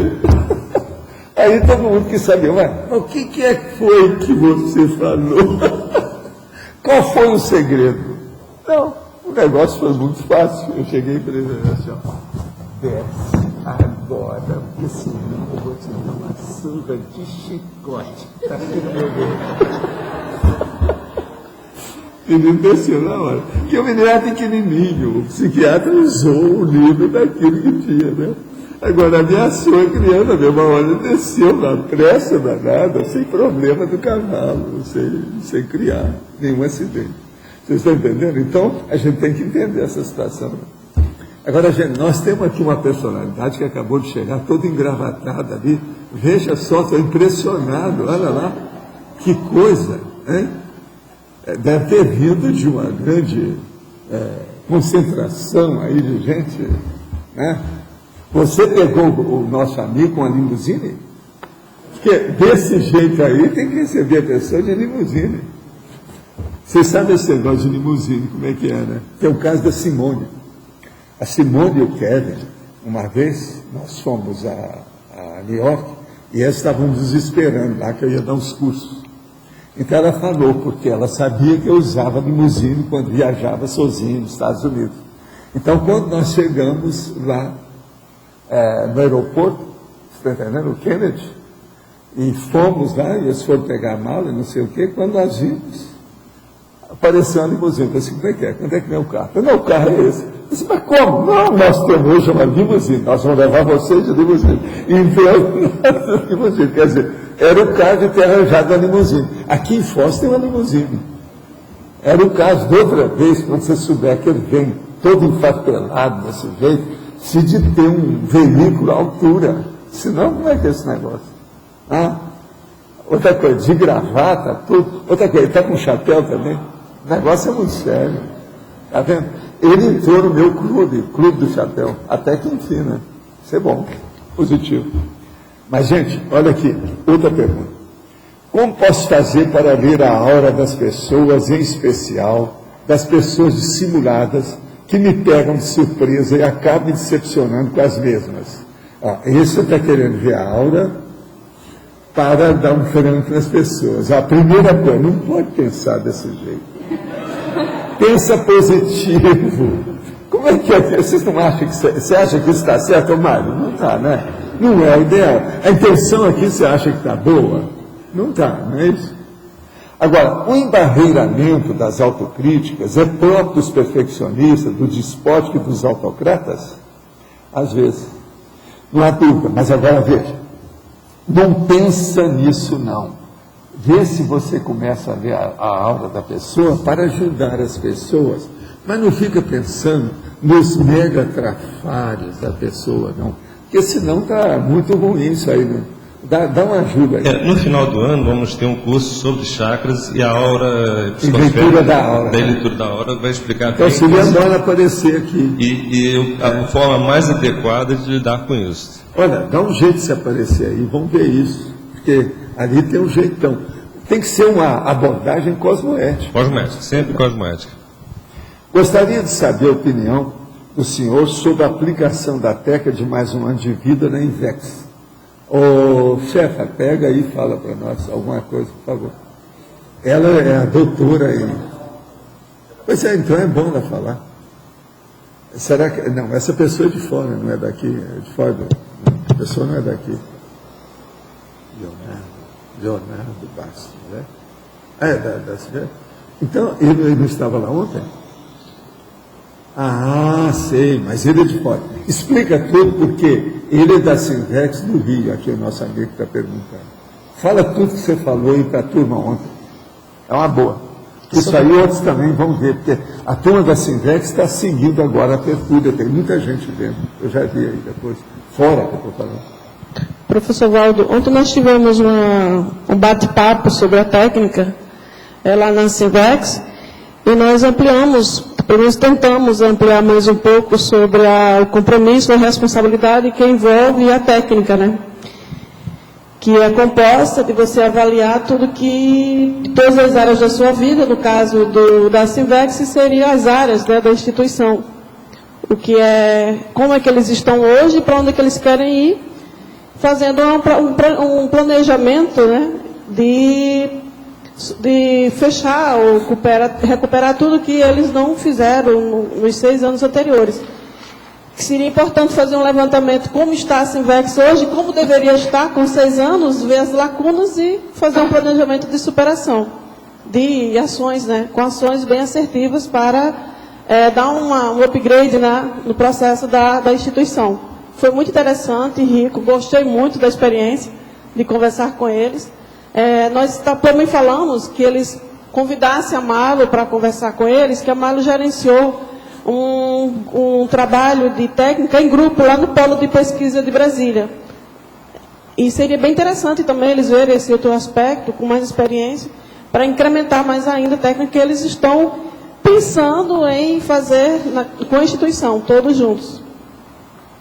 Agora, o que eu vejo é o seguinte, a técnica de mais um ano de vida aplicada pelos inversores é o máximo. É o máximo que se pode obter. Não tem coisa melhor do que isso. Nós falamos para eles. Está abortando, está fazendo a profilaxia, está se antecipando. O negócio é muito sério. E eu falei para eles também. Uma pessoa dessa, se amanhã acontecer alguma coisa na vida, ela vai saber como se sair, porque ela já tem experiência de mais um ano de vida. Perfeito. Entendeu? Isso aí é muito sério, como profilaxia, como prevenção. Acho importantíssimo isso. E nós falamos para deles da importância do registro de todo o percurso da técnica, né, com os objetivos a serem alcançados, que vai concluir no AGESCOM, né? E de uma técnica aplicada em grupo, com todos esses objetivos, vai ajudar bastante como exemplo para as outras 6. Foi muito importante. Muito bom. Foi muito bom. Parabéns, uma beleza. Parabéns para você que foi lá e para a turma da Sinvex que convidou você. Isso é muito positivo. Eu agradeço também. Foi muito bom. A gente está trabalhando lá essa questão para fazer o individual, quem quiser, o grupal, que vai ser o institucional, né? E aí a gente está sondando as pessoas que já têm experiência com essa técnica, e além de estar fazendo um trabalho com a OEC também, de consciência terapia grupal, para começar 2010 aí deslanchado. Muito bom, hein? Agora aqui. Na página 32, em tecnologia, o senhor poderia detalhar e exemplificar as técnicas baratosféricas de intimidação? Sim. O problema mais sério seria bom a gente ver aquilo que se chama Exu. Isso é o clássico. E tem também, como é que chama o Exu da mulher? Pombagira. Agora, outra coisa. Vocês já viram as cenas que tem desses processos de Exu? Existe uma fisionomia, os desenhos desse povo todo. Quase sempre são um pouco carnavalescos, tipo assim, né? Que aparece com muita coisa, muito brilho, muitas cores, etc. Mas, na verdade, na realidade, eles, quando aparecem, parecem esses filmes de horror. As caras são todas de assustar qualquer um que vê. E outra coisa, você sabe que ele é algum processo tipo de Exu, que é assediador, devido à cara que ele faz. E outra coisa, quase sempre eles aparecem uma cara deformada. A deformação, ela potencializa ainda mais o horror da expressão que a pessoa faz. Vocês estão entendendo? Então, em matéria disso, é muito comum. Agora, uma coisa séria. Quando nós fizemos a visita para fazer assistência para aquela médium que aparecia as consciências dentro da água, com o copo cheio d'água, a fotografia, dentro das fotografias que o Arthur tirou, uma delas aparecia um Exu. Mas a cara dele, dessas horríveis, das mais desesperadas que tinha no meio da água. Agora, tudo por quê? Porque eu cheguei lá e comecei a trabalhar com o Congá, e aquilo quebrou tudo, caiu coisa, eu não peguei nada, tudo à distância. Só porque a vovó Candoca lá me pediu para dar um jeito lá. Eu fui, tirei aquilo, depois ele chegou, aquilo começou a filmar, a fotografar. Então tirou. Num dos copos aparece aquela cara horrível lá, né? É justamente isso aí é que é a intimidação. Porque eles, às vezes, perante certas pessoas, eles não têm força de energia, força energética, potência energética para intimidar. Então eles intimidam pelo medo comum, rastaquera, rasteiro, boboca, rudimentar, esse mesmo, né, de bicho. E isso tudo é o que acontece. Então, as técnicas baratosféricas de intimidação mais comum mesmo é a cara feia, é a chamada caratônia. Esse é um dos nomes que se usa para isso, é a caratônia. Agora, que é uma careta negativa, patológica, assustadora. Como trabalhar com um sócio, antes um grande amigo, que devido à ganância se torna anticosmoético e antagônico, não percebe isso e usa intimidação contra seu sócio para ter o máximo de ganho financeiro em seu favor. Primeira coisa, é deixar a sociedade. Né? Eu não vejo muita saída para isso. Quando chega no nível desse, é divórcio. Isso aqui é divórcio empresarial. É o divórcio da gestão. É o divórcio do processo empresarial mesmo, né? Que é administrativo. Até um certo ponto, isso aqui é o jeito. Agora, uma outra coisa é o seguinte, existe mais sócio além de você e ele, isso aí você teria que estudar também, para ver a reação das outras pessoas. Porque se tiver mais gente, aí já pode fazer uma frente ampla, né, dentro do problema para colocar o sócio no lugar dele. Agora, isso tudo aqui tem que ter advogado no meio, não pode fazer isso também assim no escuro. Agora, tudo aí para ter advogado precisa de estudar o processo de estatuto, contrato, cláusulas, o que quer que tem.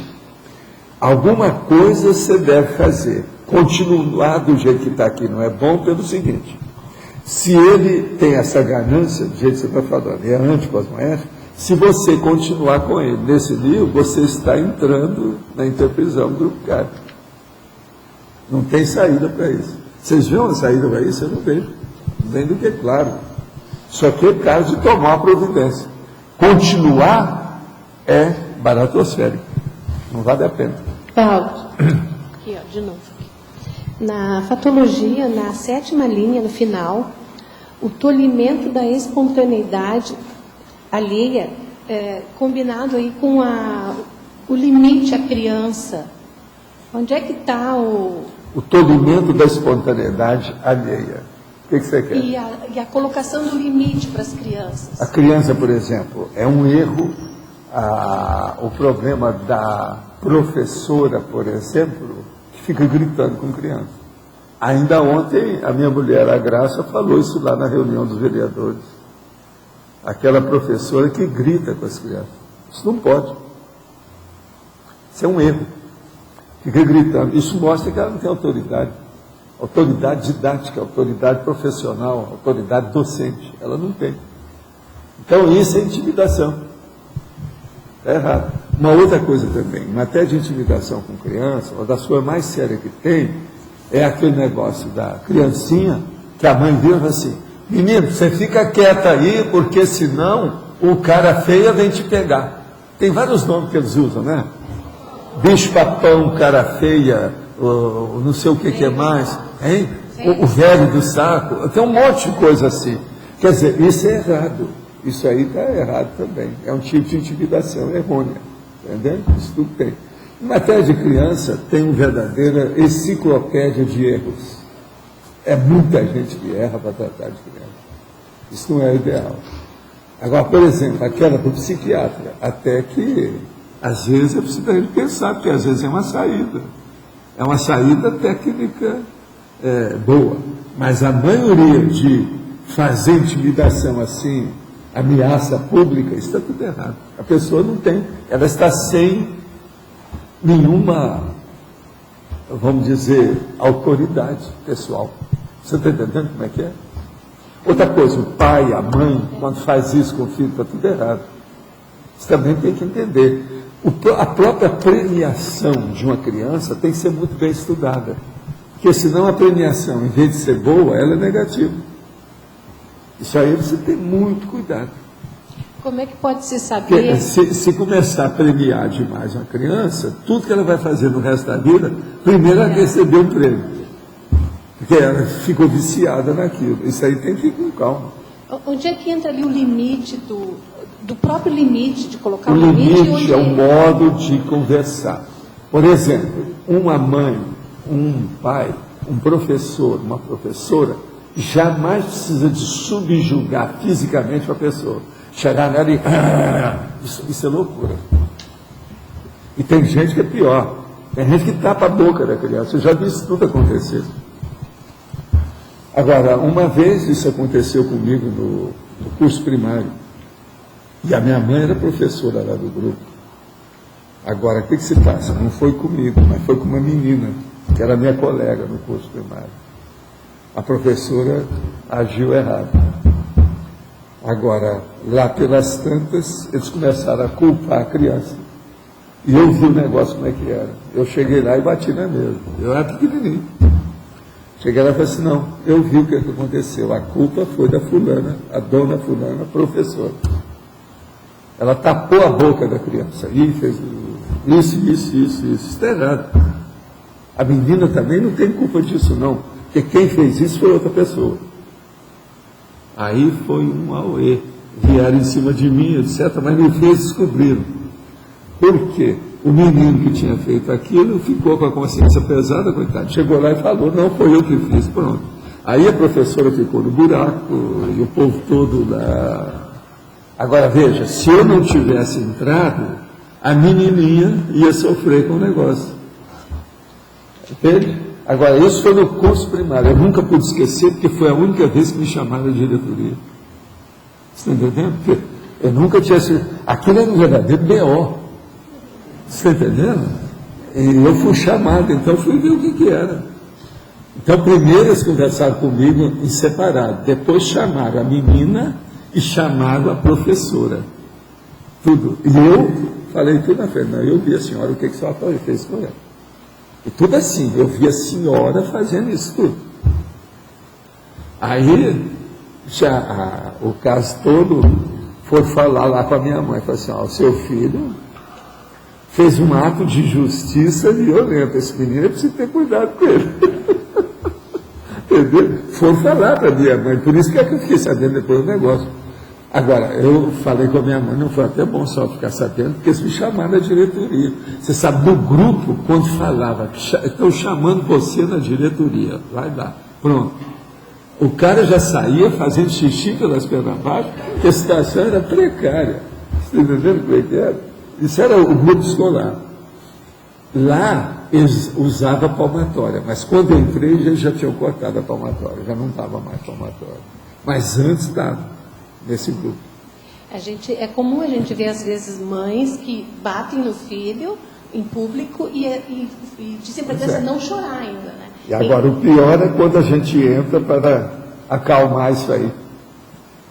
E a mãe vira para você assim, o filho é meu, eu faço dele o que eu quero. Assim, e a polícia também com a senhora.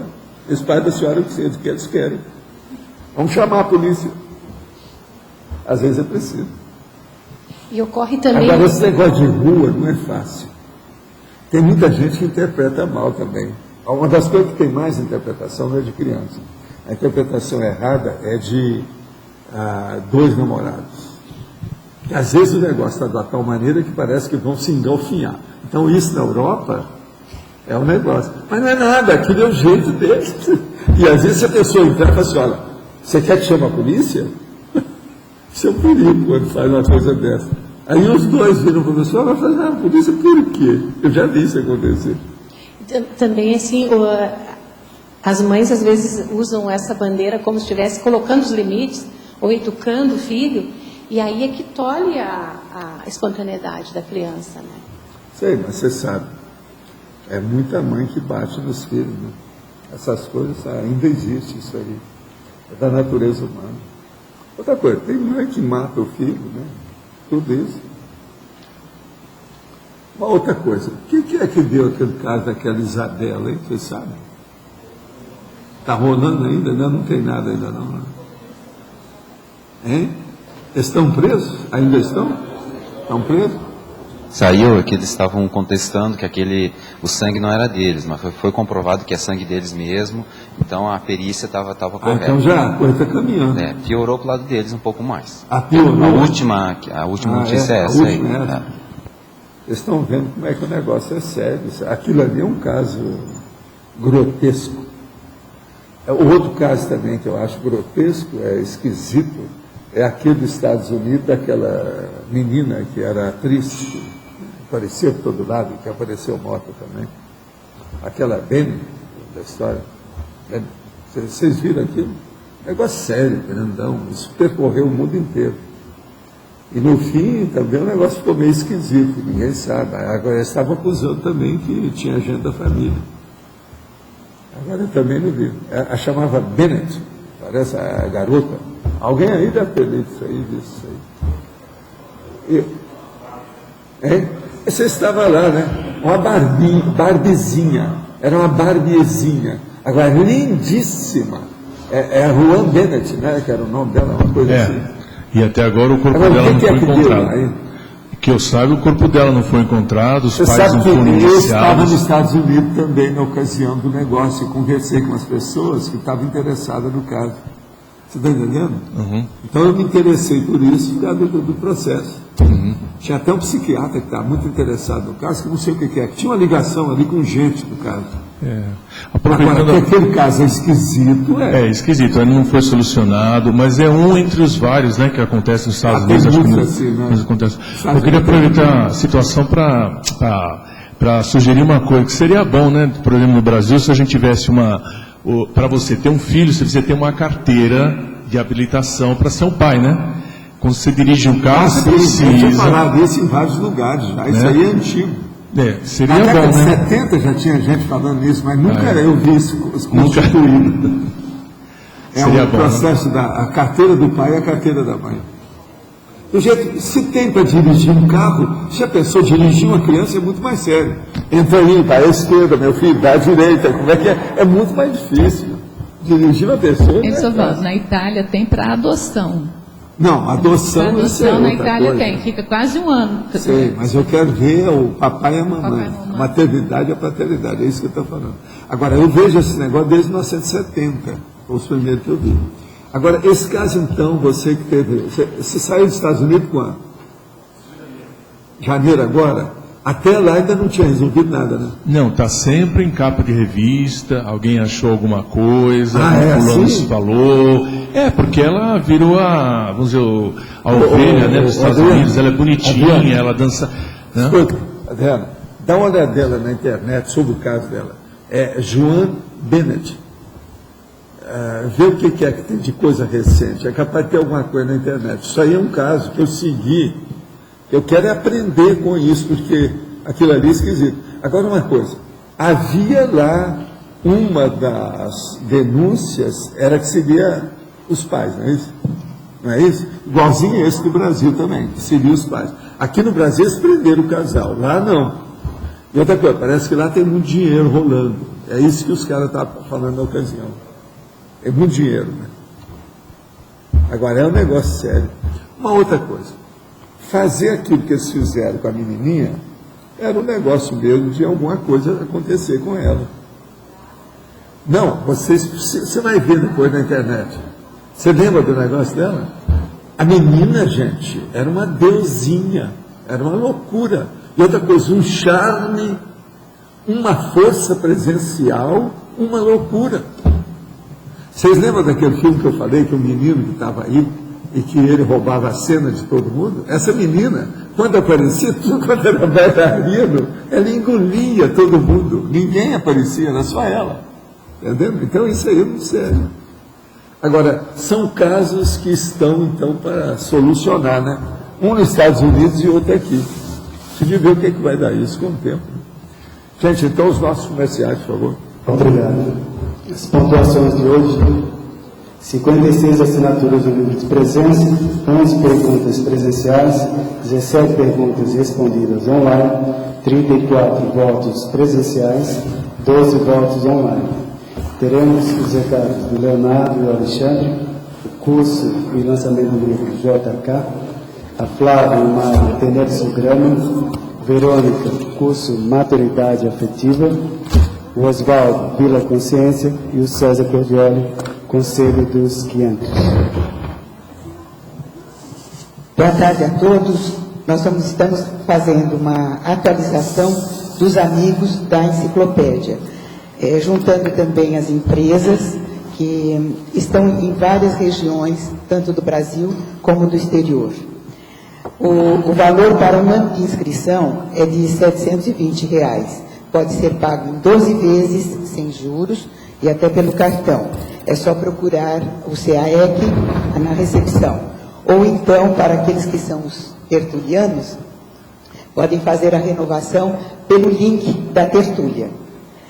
Esses recursos todos, eles são aplicados nas despesas do tertuliário, da loteca, do holociclo e também do próprio programa dos amigos da enciclopédia.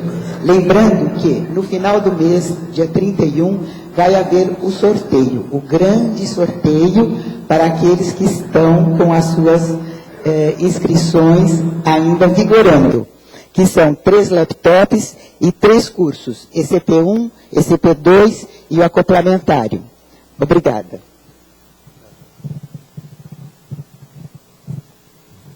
Pessoal, eu gostaria de convidar a todos para o lançamento do livro do professor e jornalista Alexandre Nonato, JK e os bastidores da construção de Brasília, sob a óptica da Conscienciologia. Vai acontecer às 19 horas no Discernimento. Este evento ele é muito importante para todos nós. De uma certa maneira, vai nos ajudar na politização a partir do estudo de um caso. Essa obra foi escrita, pelo professor Alexandre em 6 anos de pesquisa.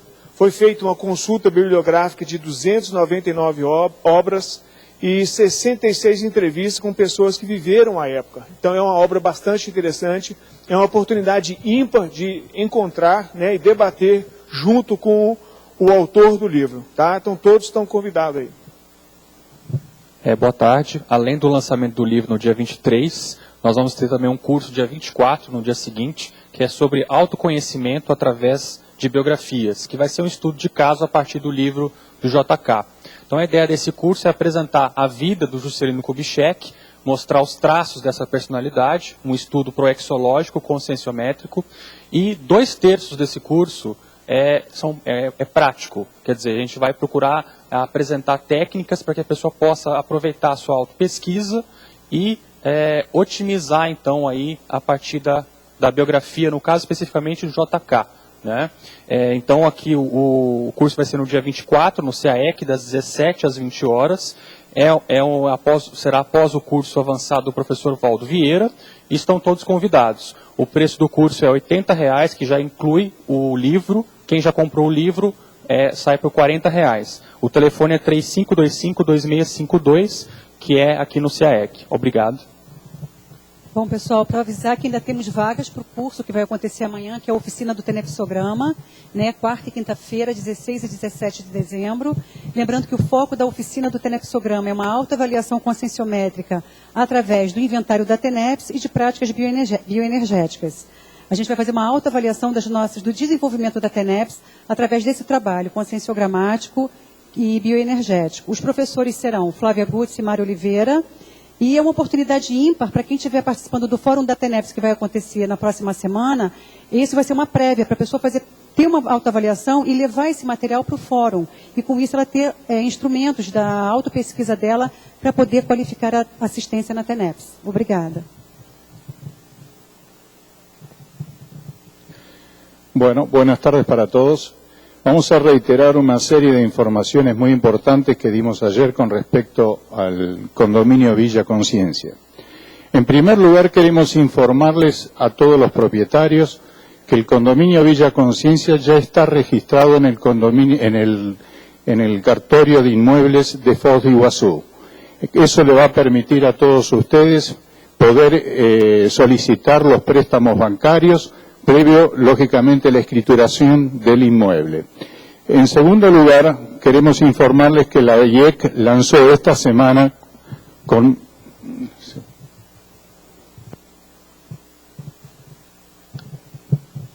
Repito, queremos informarles que la IEC lanzó esta semana una promoción especial, me parece que los dos están, una promoción especial de venta de lotes, que en este caso van a ser 6 lotes a precios de venta realmente promocionales.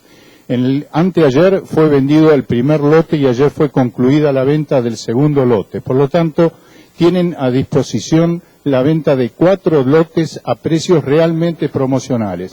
Esta es una oportunidad que realmente no deben perderse, para lo cual le pedimos que se comuniquen con el teléfono, aquí en Foz, 9964-1111. Repito, 9964-1111. Y por último, queremos informarles que el próximo sábado, dentro de la propia agenda del Congresamiento 2009, existirá una visita guiada al condominio Villa Conciencia.